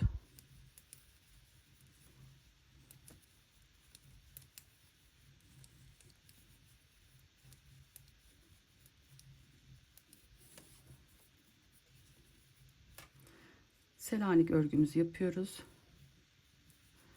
Şimdi burada 4 tane haroşamız oldu. Şöyle yakından göstereyim. 4 sıra haroşamız var. Burada da 2 sıra düzümüz oldu. Tersten de bakın şu şekilde 2 sıra haroşa var. Şimdi artık bu kısımda ters olarak yapmamız gerekiyor. Ben 4 sıra, yani arka kısımlar 4 sıra haroşa 2 düz, 4 sıra haroşa 2 düz olarak örgüme başlamıştım. Şimdi 2 tane olduğuna göre ipimi kendi tarafıma aldım. 8 tane ilmeğimi haroşa olarak örüyorum. Burada toplam 4 sıra olana kadar bu kısımda haroşa olarak öreceğiz. Yani bakın bu şekilde 4 düz 2 haroşa önden görünüyor. Arkadan da şu kısımdan 4 haroşa 2 düz. Şimdi bu kısımda da 4 haroşa olacak. Sonra 2 düz yukarı doğru devam edecek. Evet, Selanik örgümüz var. Bunu da yapıyoruz. Ve son kalan ilmeklerimin sonuna kadar haroşa örüyoruz.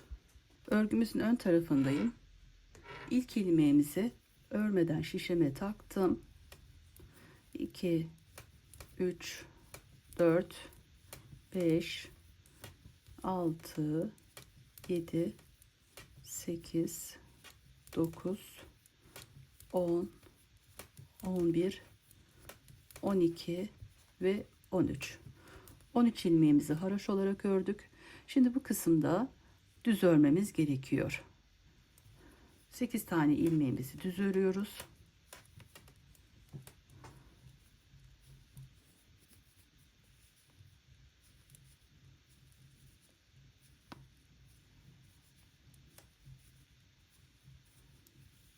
İlk 13 ilmeğimizi haroşa olarak ördük.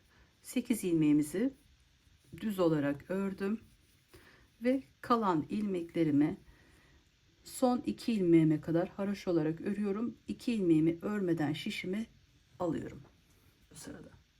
Örgümüzün ters tarafında 2 ilmeğimizi düz örüyoruz. 2 4 6 8 ilmeğimizi haroşa, sonra Selanik örgümüzü yapıyoruz ve 8 ilmeğimizi her sırada haroşa olarak örüyoruz. Bir Selanik. Burada da bu sıralamaya dikkat ederek, şimdi 2 oldu burada. 2 tane daha örmemiz gerekiyor. 2 sıra daha haroşa yapacağız. Buna dikkat edelim. Bu sırada da arkadaşlar Selanik, zaten yerleri belli artık. Selanik örgümüzü örüyoruz. Kalan ilmeklerimizin hepsini haroşa örüyoruz. Diğer tarafa geçtiğimiz zaman ilk 13 tane ilmeğimizi haroşa örüyoruz.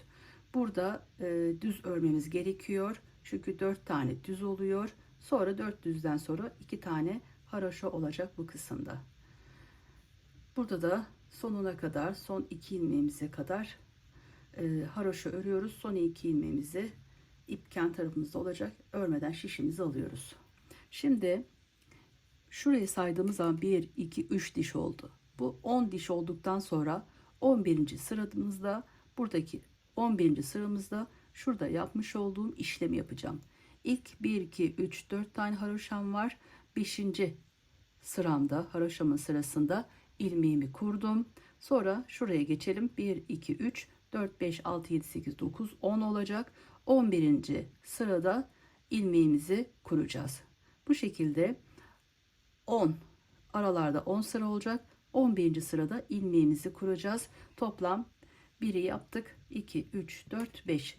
Bu şekilde bu kısımları dikkat ederek ya da şuraya, şu başlamış olduğum yere videoyu, şu kısmı alıp izleyebilirsiniz. Buraları bu şekilde yukarı doğru buradaki yapmış olduğumuz sayıya kadar, koltuk altına kadar örelim. Evet, yeleğimi şöyle koltuk altına kadar, yaka kesiminin olduğu yere kadar tamamladım. İliklerimi 5 tane olacak şekilde ayarladım. Şuradaki, şöyle göstereyim. Buradaki haroşa sıralarımız toplam 51 tane. Şu en üstteki içinde, şu kısımda 51 tane olana kadar ördüm. En son iliğimin üstünde 2 tane haroşam var. Buradaki sayılarımda 15. 15 tane yaptım. Artık dönüşte haroşa yapacağız bu kısımda. Yani 16. sıramızda başlıyoruz. Ve tersten yaka kesimini anlatmayla başlayalım.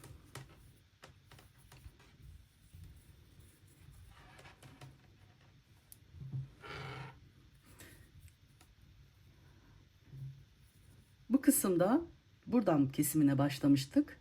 Bu tarafta arkadaşlar ilik olan kısımda tersten yaka kesimine başlıyoruz. Şişimi birinci ve ikinci ilmeğimi alıyorum. Bu tarafa geçirip birinci kesmemi yapıyorum. Tekrar buradaki ilmeğimi tekrar bu taraftaki şişime takıyorum ve 2 ilmek olacak şekilde diğer tarafa şöyle geçiriyorum ve ikinci kesimimi yapıyorum. Aynı şekilde taktım ilmeğimi, üçüncü kesimimi yaptım. Bir tane daha yapıyorum.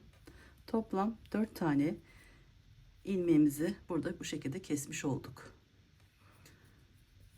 Burada Selanik örgümüzden sonra 1 2 3 4 5 tane ilmeğimiz kalacak. Buradaki ilmeğimi tekrar bu şişime alıyorum. Selanik'e kadar ilmeklerimi haroşa olarak örüyorum.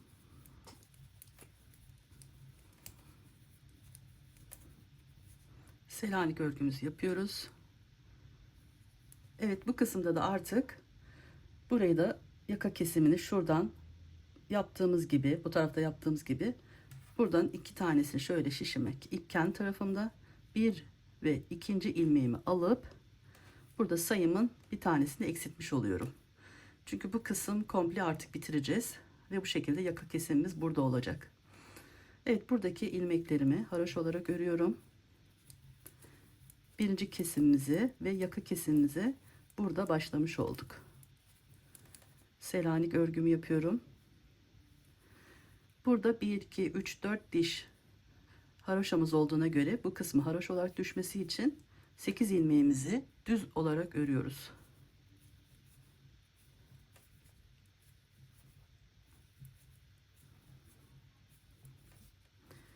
Yanındaki Selanik örgümü yapıyorum. Ve kalan ilmeklerimi sonuna kadar haroşa yapıp bitiriyorum. Son ilmeğimi de haroşa yaptım ve artık örgümün ön tarafına geçtim. Bu sıramızı baştan sona kadar haroşa yapıp tamamlıyoruz. Bu sırada 2 ilmeğimizi almadan şişimize takacağız. İpi kendi tarafıma aldım ve 2 ilmeğimi şişime taktım. Şimdi ters tarafındayız. Burada bir tane ilmeğimizi kesmiş bulunduk. Şimdi artık bu sıramızda şu kısımda koltuk altı kesimimize de burada başlıyoruz. Şöyle öreyim. Evet, bu ilmeklerimizi biraz sıkı bir şekilde düz olarak örelim. İkinci ilmeğimi de, sonra 3 ilmeğimi haroşa olarak örüyorum. Selanik örgümü yapıyorum. Selanik'ten hemen sonra ikinci yaka kesimimizi yapıyoruz. 2 tane ilmeğimi şişime aldım ve bunu bir taneye düşürmüş oldum. Selanik olan yere kadar haroşa örüyorum. Sıradaki Selanik örgümü yapıyorum. Burada 2 diş olduğuna göre bu kısımda da artık haroşa olması gerekiyor. 8 tane ilmeğimi haroşa olarak örüyorum.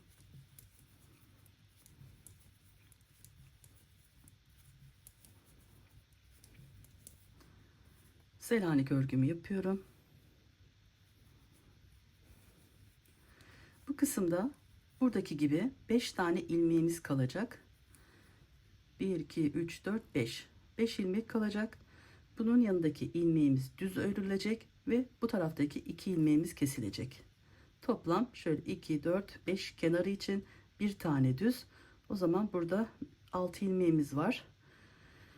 4 ilmeğimizi haroşa olarak örüyoruz.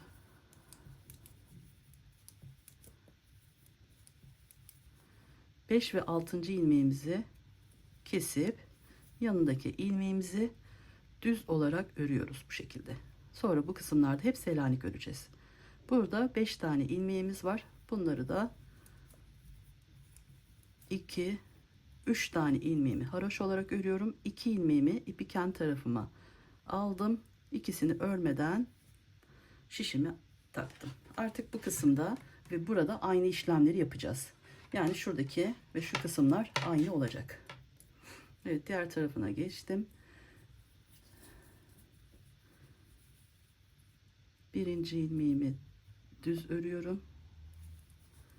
İkinci ilmeğimi de sonraki ilmeklerimi haroşa olarak örüyorum. Modelimin olduğu yere kadar.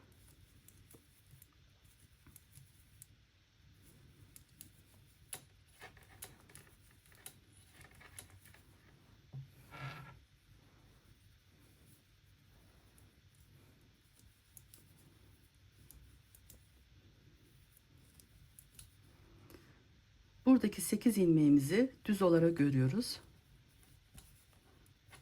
2 3 4 5 6 7 8 ve kalan son 2 ilmeğimizi örmeden alacağız. Diğer ilmeklerimizin hepsini haroşa örüp bu sıramızı da tamamlıyoruz. Son 2 ilmeğimi örmeden aldım ve ters tarafına geçtim.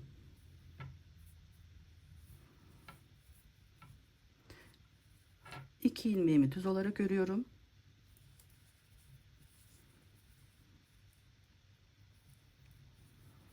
Üç ilmeğimi haroşa, bir Selanik örgüm. Şimdi 1 2 3. kesimimizi burada yapıyoruz. 2 ilmeğimi alıyorum ve bu 2 ilmeğimi 1'e düşürüyorum. Burada 4 ilmeğimiz var. Bunları da haroşa olarak örüyoruz. Selanik örgüm var. 2 tane haroşamız var. 4 tane olacak. Bu kısmı 8 tane ilmeğimizi haroşa olarak örüyoruz.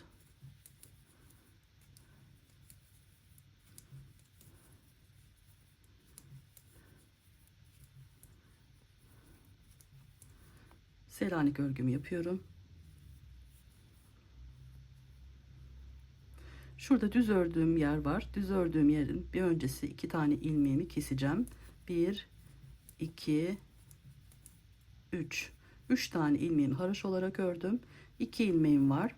Burada da ikinci kesimimi, koltuk altı kesimimi yapıyorum ve yanındaki artık diğer tarafta düz ördüğüm yeri burada Selanik olarak yaptım. Kalan 3 ilmeğimi haroşa örüyorum. 2 ilmeğimi ipi kendi tarafıma alıp örmeden şişime takıyorum. Evet. Söylemiş olduğum gibi şuradaki sayılar ve buradaki sayılar bitene kadar yukarı doğru bu işlemi yapacağız. Şimdi ön taraftayız.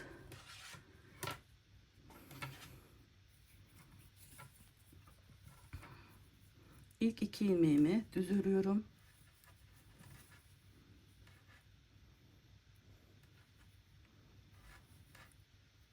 Kalan ilmeklerimi haroşa olarak örüyorum. Örneğimin olduğu yere kadar.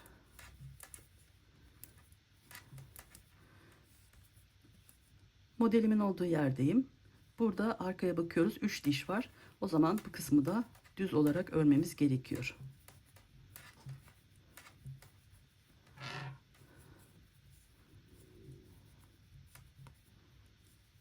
Sekiz ilmeğimi düz ördüm. Kalan ilmeklerimi haroşa olarak örüyorum. 2 ilmeğimi örmeden şişimi takıyorum. Evet, örgümün ters tarafına geldim. İlk 2 ilmeğimi düz olarak örüyorum. 3 ilmeğimi haroşa,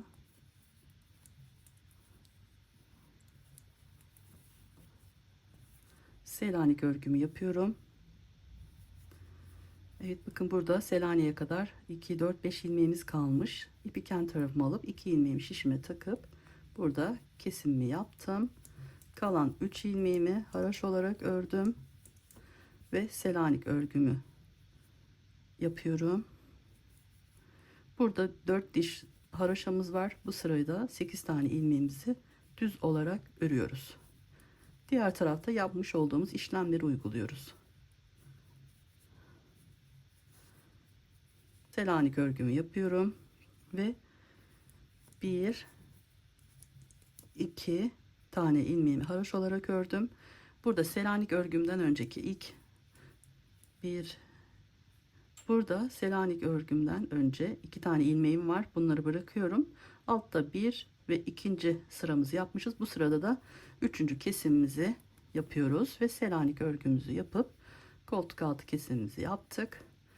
3 ilmeğimizi haroşa olarak örüyoruz ve 2 ilmeğimizi örmeden şişimize takıyoruz.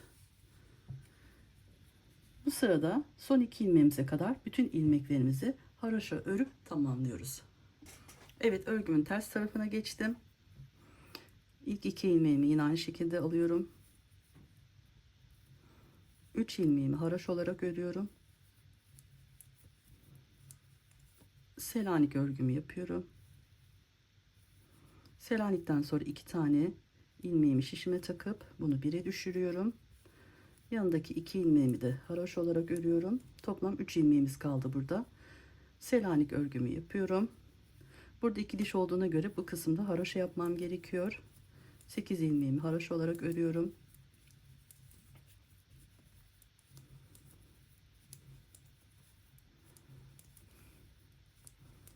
Yanındaki ilmeğim Selanik olacak. Burada 3 ilmeğimiz var arkadaşlar ama kesim yapacağız. Burada da kesim yaptıktan sonra 3 ilmeğimiz kaldı. Burada ilk ilmeğimizi haroşa yapıyoruz. 2 ilmeğimizi kesiyoruz. Burada 2 ilmek kalıyor. Burada 3 ilmek kalıyor. Bunu ayarlayacağız diğer sıramızda. Yanındaki ilmeğimi Selanik olarak ördüm ve 3 ilmeğimi haroşa örüp ipi kendi tarafıma alıyorum ve 2 ilmeğimi örmeden şişime takıyorum. Evet. Bu sırada şöyle öreyim, o bir tane şurada olan ilmeğimi bu kısımda keseceğim aynı sayıya gelmesi için.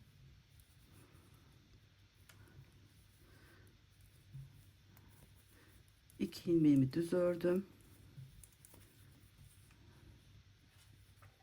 Bakın şöyle göstereyim. Selanikten sonra 3 ilmeğimiz var. Ama bu kısımda 2 ilmek kalıyor. Buraya aynı şekilde devam ediyoruz örmeye. Diğer taraftaki sayımızı bu kısımla eşleştirmek için bu sırada ön tarafta bir kesim yapacağım. İki taraf eşit olsun diye. Evet, ilmeğimi haroşa olarak örüyorum ve burada baktığım zaman Selanik örgüm bu kısımda 3 ilmeğim var. Bunun bir tanesini ördükten sonra şu 2 ilmeğimi şişime alıyorum ve burada bir kesim yapıyorum. Buradaki artık 2 tane olmuş oluyor. Sonra kalan ilmeklerimi son 2 ilmeğime kadar haroşa olarak örüyorum. Evet, tersten bakalım arkadaşlar. Onun yanındaki 2 ilmeği kesiyoruz. İpi kendi tarafıma alıyorum ve 2 ilmeğimi şişime takıyorum. Evet, bu sıramızda bu şekilde yaptık. Burada bir kesim yaptık. Şöyle arkadan göstereyim arkadaşlar, bakın. Burada Selanik, burada Selanik, ortada 2 tane ilmeğimiz kaldı. Burada Selanik, burada Selanik, ortada 2 tane ilmeğimiz kaldı. Bunu ayarlamak için bu işlemi yaptım. Şimdi 2 tane düz örüyoruz. 3 ilmeğimizi haroşa, yanındaki örgümüz Selanik ve 2 ilmeğimiz var. Bunları da şöyle şişime alıp kesiyorum. Yanındaki ilmeğini Selanik olarak ördüm ve 2 diş var. 3. dişimiz olan haroşamızı yapıyoruz. 8 tane ilmeğimizi Selanik örgümü yapıyorum. Bu iki Selanik arasında sadece 2 tane ilmeğimiz kaldığı için bunları da 1'e düşürdük ve Selanik örgümüzü yapıp 3 ilmeğimizi haroşa örüyorum ve son 2 ilmeğimi ipiken tarafıma alıp şişime takıyorum. Evet, bu sıramızı da tamamladık. Bu tarafa biraz daha ayrıntılı anlatayım. Çünkü ördüğüm zaman bunu fark ettim. Bana hani bazı hani yapamayan arkadaşlarım olursa bu kısımdaki işlemleri, sıralamayı diğer tarafta yapın arkadaşlar. Şimdi buradaki ilmeklerimi örüyorum. Burada 3 tane olduğunu göre buradaki 8 ilmeğimizi düz olarak örüyoruz.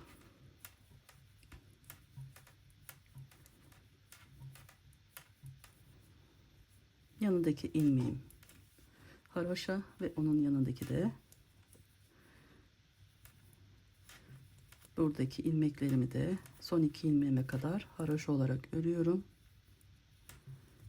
İpiken tarafımı aldım, ilmeklerimi örmeden şişime taktım. Evet, ters tarafına geldik.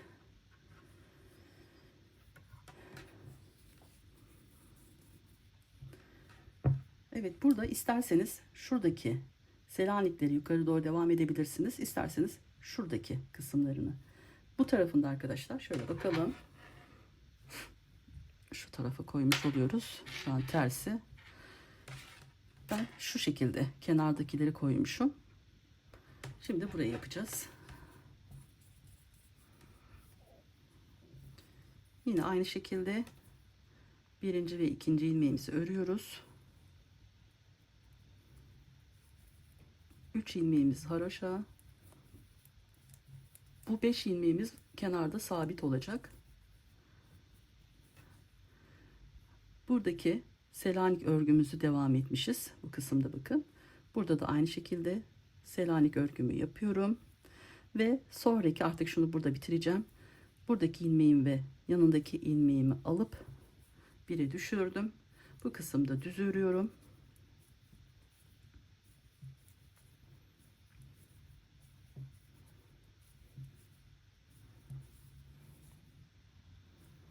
Evet, düz ördüm 8 tane ilmeğimi. Şimdi şuradaki yukarı doğru devam edeceği için buradaki Selanik ve buradaki düz ilmeğimin ikisini bir şişime alıp bunu da burada bitirdim. Yanındaki Selanik örgümü örüyorum. 3 ilmeğimi haroşa olarak örüyorum. 2 ilmeğimi örmeden şişime taktım. Şöyle arkadan göstereyim, arkadan bakayım. 2, 4, 5 ilmeğimiz var. Bir tane Selanik. 2, 4, 5 ilmek, bir Selanik. Burada kaç tane kalıyor? 2, 4, 5, 6, 7, 8, 9, 10. Şimdi artık şu ortadan kesim yapacağız. Çünkü orta kısmının da 8 olması gerekiyor. Onu da şöyle öreyim ben. Burada bütün ilmeklerimizi, şu 2 ilmeğimizi düz örüyoruz. Son 2 ilmeğimizi örmeden şişimize takıyoruz. Geri bütün ilmeklerimizi haroşa örüp tamamlıyoruz. Evet, 2 ilmeği de örmeden şişime aldım ve ters tarafındayım. Şimdi 2 ilmeğimi örüyorum. 3 ilmeğimi haroşa olarak örüyorum. Evet, bu kenarda 5 ilmeğimiz kalıyor. Buradaki Selanik'e devam ettiriyoruz. Sonra buradaki Selanik'e kadar arkadaşlar, şuradaki Selanik'e kadar 2, 4, 6, 8, 10 ilmeğimiz var. Bundan dolayı buradaki 2 ilmeğimizi kesiyoruz. Sonra ilmeklerimizi haroş olarak örüyoruz. Bir tane burada kesimimizi yaptık. Şimdi 5 ilmeğimiz burada arkadaşlar. Bunlar sabit kalacak. Bu kısımda bir tane Selanik örgümüz var. Burada bir tanesini kestik. Sayımızı 10 tane sayımız vardı. Bunu 9'a düşürdük. Şimdi bu kısımda da iç kısımdan dış kısma doğru. Şu Selanik olan yerin bir öncesi 2 tane ilmeğimizi alıp burada sayımız, ortadaki sayımız 8 tane oldu. Buradaki Selanik örgümüzü devam ettireceğiz artık. Evet. Şimdi istediğimiz sayıya ulaşmış olduk. Son 2 ilmeğimizi de örmeden şişimize takıyoruz. Artık burada 5, burada bir Selanik, burada 8 örneğimiz, burada bir Selanik ve burada da 5 tane ilmeğimiz kaldı. Evet, bu şekilde şöyle bu tarafı yukarı doğru bu kısımda vermiş olduğum sayıya kadar örüyoruz. Yeleğimi yukarı kadar ördüm, tamamladım. Buradaki haroşa sayılarımı saydığım zaman toplam 25 tane 20 olacak şekilde ayarlıyoruz. 25. sıramı buradan bu şekilde geçtim. Şimdi ben bu kısımları arkayı buradan ilmek alarak bu şekilde arkaya doğru öreceğim. Siz isterseniz arkayı ayrı olarak da örebilirsiniz. Toplam arkayı ayrı örmek istiyorsanız 70 tane ilmek alıyoruz ve toplam 51 sıra kadar örüyoruz. Şöyle tersten göstereyim. Bunları şöyle kenara alayım. Şöyle 70 tane ilmeğimizi alıyoruz. 51 sıra önlerde yaptığımız kadar yapıyoruz. Sonra tersten 51. sıradan sonra tersten şöyle göstereyim. İlk sırada 5 haroşamızı yapıp bir tane düz örgümüzü yapıyoruz. İlk sıramızı bu şekilde gidiyoruz. Yönden de şu artık kenarlarda bu şekilde olması için 2 ilmeğimizi iki taraftan da örmeden çıkartıyoruz ve ters tarafa geldiğimiz zaman bunları düz bir şekilde örüyoruz. Kenarındaki 3 tane ilmeğimizi haroşa örüp burada artık Selanik yapıyoruz. Selanikten önce de 2 ilmeğimizi şişimize alıyoruz ve burada bir yukarı doğru toplam 5 sıra kesim yapmış olmamız gerekiyor. Aynı işlemi diğer tarafta da Selanikten sonra 2 ilmeğimizi alıp bir kesimimizi yapıyoruz. Buradaki ilmeklerimizi çıkartmayı unutmayalım. Bu şekilde düz bir şekilde omuza kadar devam ediyoruz. İsterseniz bu şekilde de yapabilirsiniz. Ben size sonra omuzda birleştirmeleri yapıyoruz. O birleştirmeleri de hani benim verevine bir spor yeleğim var. Oradaki gibi yapabilirsiniz. Evet. Şimdi biz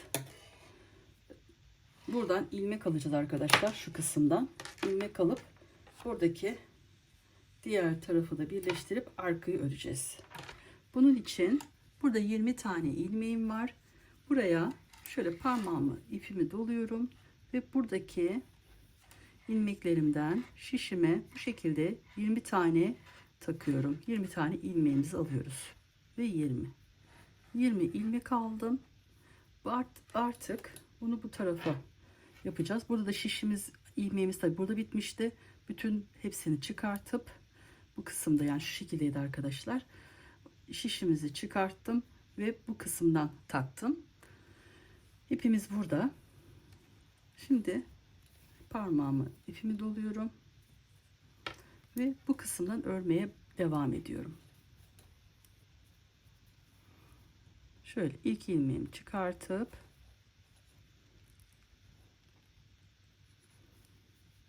haroşamı ördüm ve bu kısma da artık eklemiş olduk.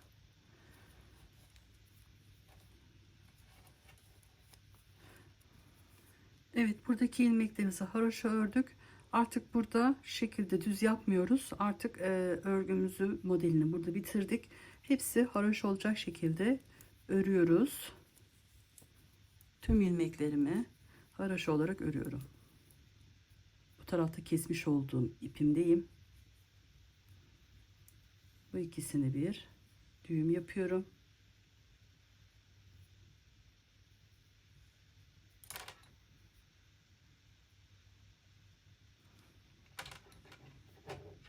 Şu 2 ilmeğim çıktı, onları takayım.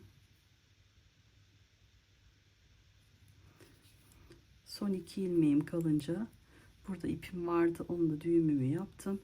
Şimdi buradaki ipimi bu tarafa alıp bu 2 ilmeğimi örmeden şişime takıyorum. Bu kenarları çünkü koltuk altına kadar yine aynı şekilde devam edecek. Evet, örgümün ters tarafındayım. Kenarlar yine aynı şekilde, ikisini düz olarak örüyoruz.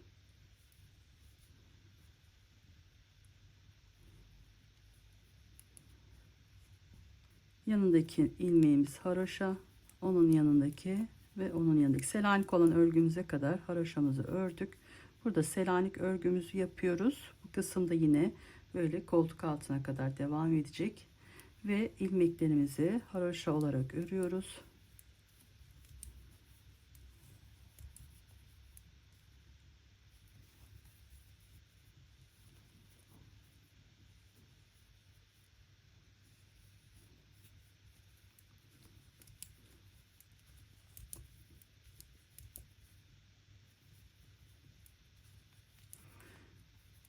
Burada Selanik örgümüz var. Artık bunu bu şekilde burada devam etmiyoruz.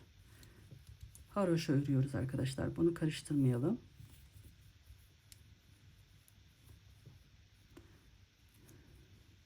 Sadece buradaki Selanik'imiz kenarlarda, yani şu kısımdaki 2 tane Selanik'imiz olacak. Bu kısım düz devam edecek.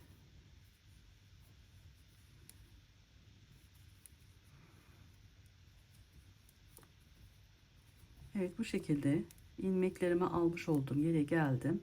Aynı şekilde bu kısımları da örüyoruz. Tek tek ilmeklerimizi alıyoruz şişimize. Bu taraftan, tersten hepsini tek tek örüyoruz.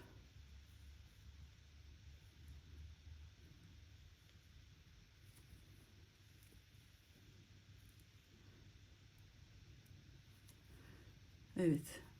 Bu kısım komple arkadaşlar şuraya kadar Selanik örgümüze kadar yapıyoruz. Buradaki Selanik örgümüzde artık haroşa olacak. Buradan bu kısma kadar haroşa örüp sonra burada Selanik'imizi yapıyoruz ve son 2 ilmeğimizi de şişimizi alıp bu sıramızı tamamlıyoruz. Evet, Selanik örgümün olduğu yere geldim. Sadece kenarlarda Selanik'imizi yaptık. 3 ilmeğimi ters olarak örüyorum. 2 ilmeği örmeden ipi kendi tarafıma aldım. Örmeden şişime takıyorum. Evet. Bu sırada da arkadaşlar aynı kenarları aynı şekilde yapmaya devam edeceğiz ve bu sıramız tamamen haroşalardan oluşuyor. Şöyle göstereyim. Artık bu şekilde yeleğimizi de arkasını da başlamış oluyoruz. Bakın bu kenarlar, bakın bu şekilde arkadaşlar. Ve ortası da Selanik. Tersten göstereyim.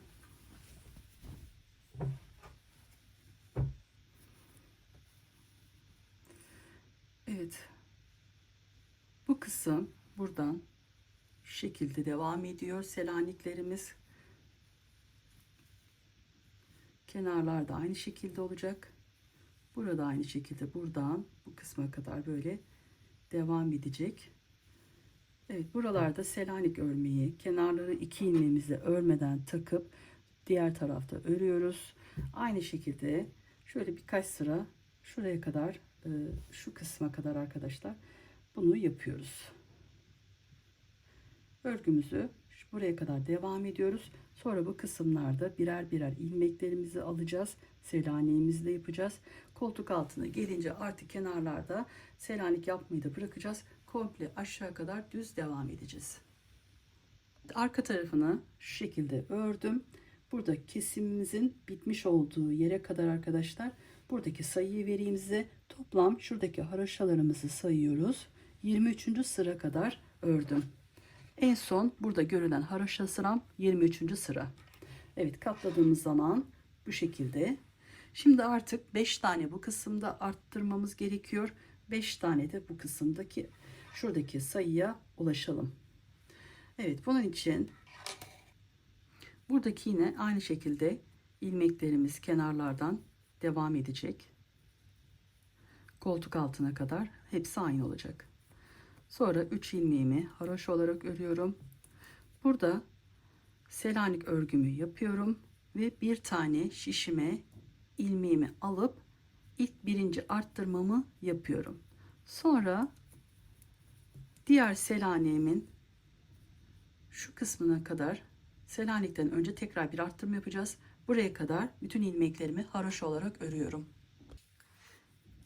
Selanik'ten önce de tekrar bir arttırma yapıyoruz ve yanındaki Selanik örgümü örüyorum.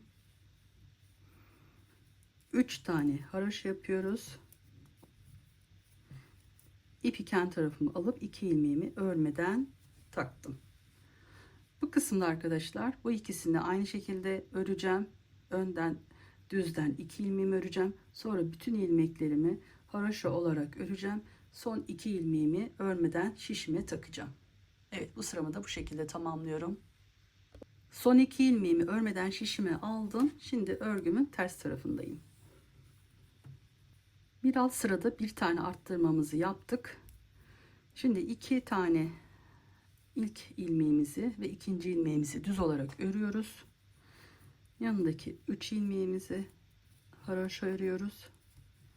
Bir Selanik örgümüzü yapıp burada ikinci arttırmamız için parmağımızdan bir tane ilmek oluşturup şişimizi alıyoruz. Bütün ilmeklerimizi haroşa olarak örelim. Selanik'ten önce bir tane ilmek alıp ikinci arttırmamızı bu sırada tamamlayalım. Selanik örgümün olduğu yere geldim. Parmağımdan buradaki şişime bir tane ilmek yapıyorum ve Selanik örgümle bu sırada da bir ve ikinci arttırmamızı yapmış olduk. Bu şekilde toplam 3 tane yapacağız arkadaşlar arttırmamızı. Son 2 ilmeğimi örmeden alıyorum. Burada yapmış olduğum 2 arttırma gibi 3 tane daha yapıp gelelim. 2 sırasını size göstermiştim. 3 sıra daha yaptım. Yeleğimi tamamladım bu kısmını. 5 tane buradan arttırdık. 5 tane de buradan arttırdık. Şu an şişimde 70 ilmeğim var. Bundan sonra artık hepsi tamamen haroşa olacak. İlk ilmeğimizi çıkartıyoruz. Örmeden şişimizi alıyoruz. En son ilmeğimizi haroşa olarak bitiriyoruz. Yani örüyoruz. Burada örmeden en sonda da örüp yapıyoruz. Bu şekilde kenarları diş diş olsun. Çünkü oradan eklememizi yapacağız. Artık buradaki gibi yapmıyoruz. Selanik örgümüz olmayacak arkadaşlar. Şöyle göstereyim. Buradaki gibi artık olmayacak. Aşağıya doğru haroşa örüyoruz. Öndeki sayım 51 haroşa. 51 sıra örüp örgümüzü tamamlıyoruz. Koltuk altından etek ucuna kadar toplam 51 sıra haroşalarımızı yapıyoruz. Şuradaki dişleri saydığımız zaman şöyle göstereyim. Şu kenardaki 1, 2, 3, 4, 5, 6 diye bunları sayıyoruz. En son böyle sıramızda haroşamız olacak şekilde ön tarafta bitirdim. Toplam 51 sıra yaptım. Şimdi örgümün ters tarafındayım. Artık kesim yapacağız. Bunun için şöyle parmağımı ipime doladım. Şişime ilk ilmeğimi ve yanındaki ilmeğimi taktım ve ters taraftan şöyle yukarıdan bu şekilde bir tane ilmeğimi çıkartmış oldum. Bu ilmeğimi tekrar şişime taktım ve buradaki ilmeğimi aldım. Şu an şişimde 2 tane ilmeğim var. Üstten şu şekilde geçirip buradan ilmeğimizi çıkartıyoruz ve ikinciyi kestik. Toplam 70 tane ilmeğimiz var. Bu 70 tane ilmeğimizin tamamını bu işlemi yapıyoruz ve örgümüzü tamamlıyoruz. Kenarlarını dikeceğiz bundan sonra. Bir de onu göstereyim. Sonra düğmelerini dikip sona gelmiş olacağız. Evet, bu şekilde sona kadar yapıp sıramı tamamlıyorum. Bu kısımda tersten bu şekilde oluyor. Yönden bu şekilde oluyor. Kenarda bakın şu şekilde güzel bir kesim oluyor. Evet, sonuna kadar kesimimi yapıyorum. Evet, kenarlarını bitirdim. Şişimde bir tane ilmeğim kaldı. Şöyle ipimi kenarlarını birleştirmek için şöyle biraz uzun bir şekilde bırakıyorum ve ipimi kesiyorum. Sonra bu ilmeği şişimden çıkarttıktan sonra şu arasından bir kere şu şekilde tutup buradan bunu çıkartıyorum ve şu kısmına, köşeye sıkıştırıyorum. Artık bu ipime iğne takacağım. Sonra kenar birleştirmelerine başlayacağım. Yeleğimizi ters tarafından eklemesini yapıyoruz. Bu şekilde koydum ters tarafını. Kenarlarına buradaki ipimi, iğnemi taktım. Hemen ilk karşısındaki şöyle ilk aradan geçirip şu şekilde şuradaki kenarlarına diş yaptıydık. Haraşo sıralarımız var şu şekilde. Bunların şimdi bir tane buradan alıyorum. Bir tane karşı tarafından. Şu sırada aynı sırada olması için bunu yapıyorum. Bir karşıdan, bir bu taraftan. Evet, bu sıraları takip ederek koltuk altına kadar bu işlemi iki tarafta uyguluyoruz.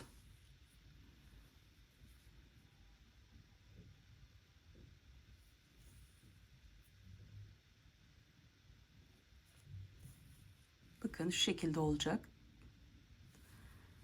İki tarafa da aynı şekilde yapıp tamamlıyorum.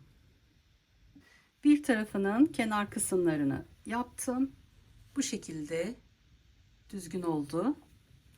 Diğer tarafı da bu şekilde arkadaşlar. Şimdi aynı şekilde bu kısmı da yapıyorum. Sonra da yeleğimize 5 tane ilik yeri bırakmıştık. Bu 5 ilik yeri için düğmelerimizi de dikelim tam hizasına. Bu kısımda 1 2 3 4 5. arada ilik kısmımızı koymuştuk. Burada da aynı şekilde 1 2 3 4 5. 5. araya da bu kısma düğmemizi dikiyoruz ve burada da aynı şekilde bu ilik sayıları, buradaki haraşalarımızı şurada sayalım. Hizasına göre düğmelerimizi de dikelim ve yeleğimizi bitirelim. Yeleğimi tamamladım. Bu şekilde 5 tane düğmemi de diktim. Benimle birlikte yapacak olanlara şimdiden kolay gelsin diyorum.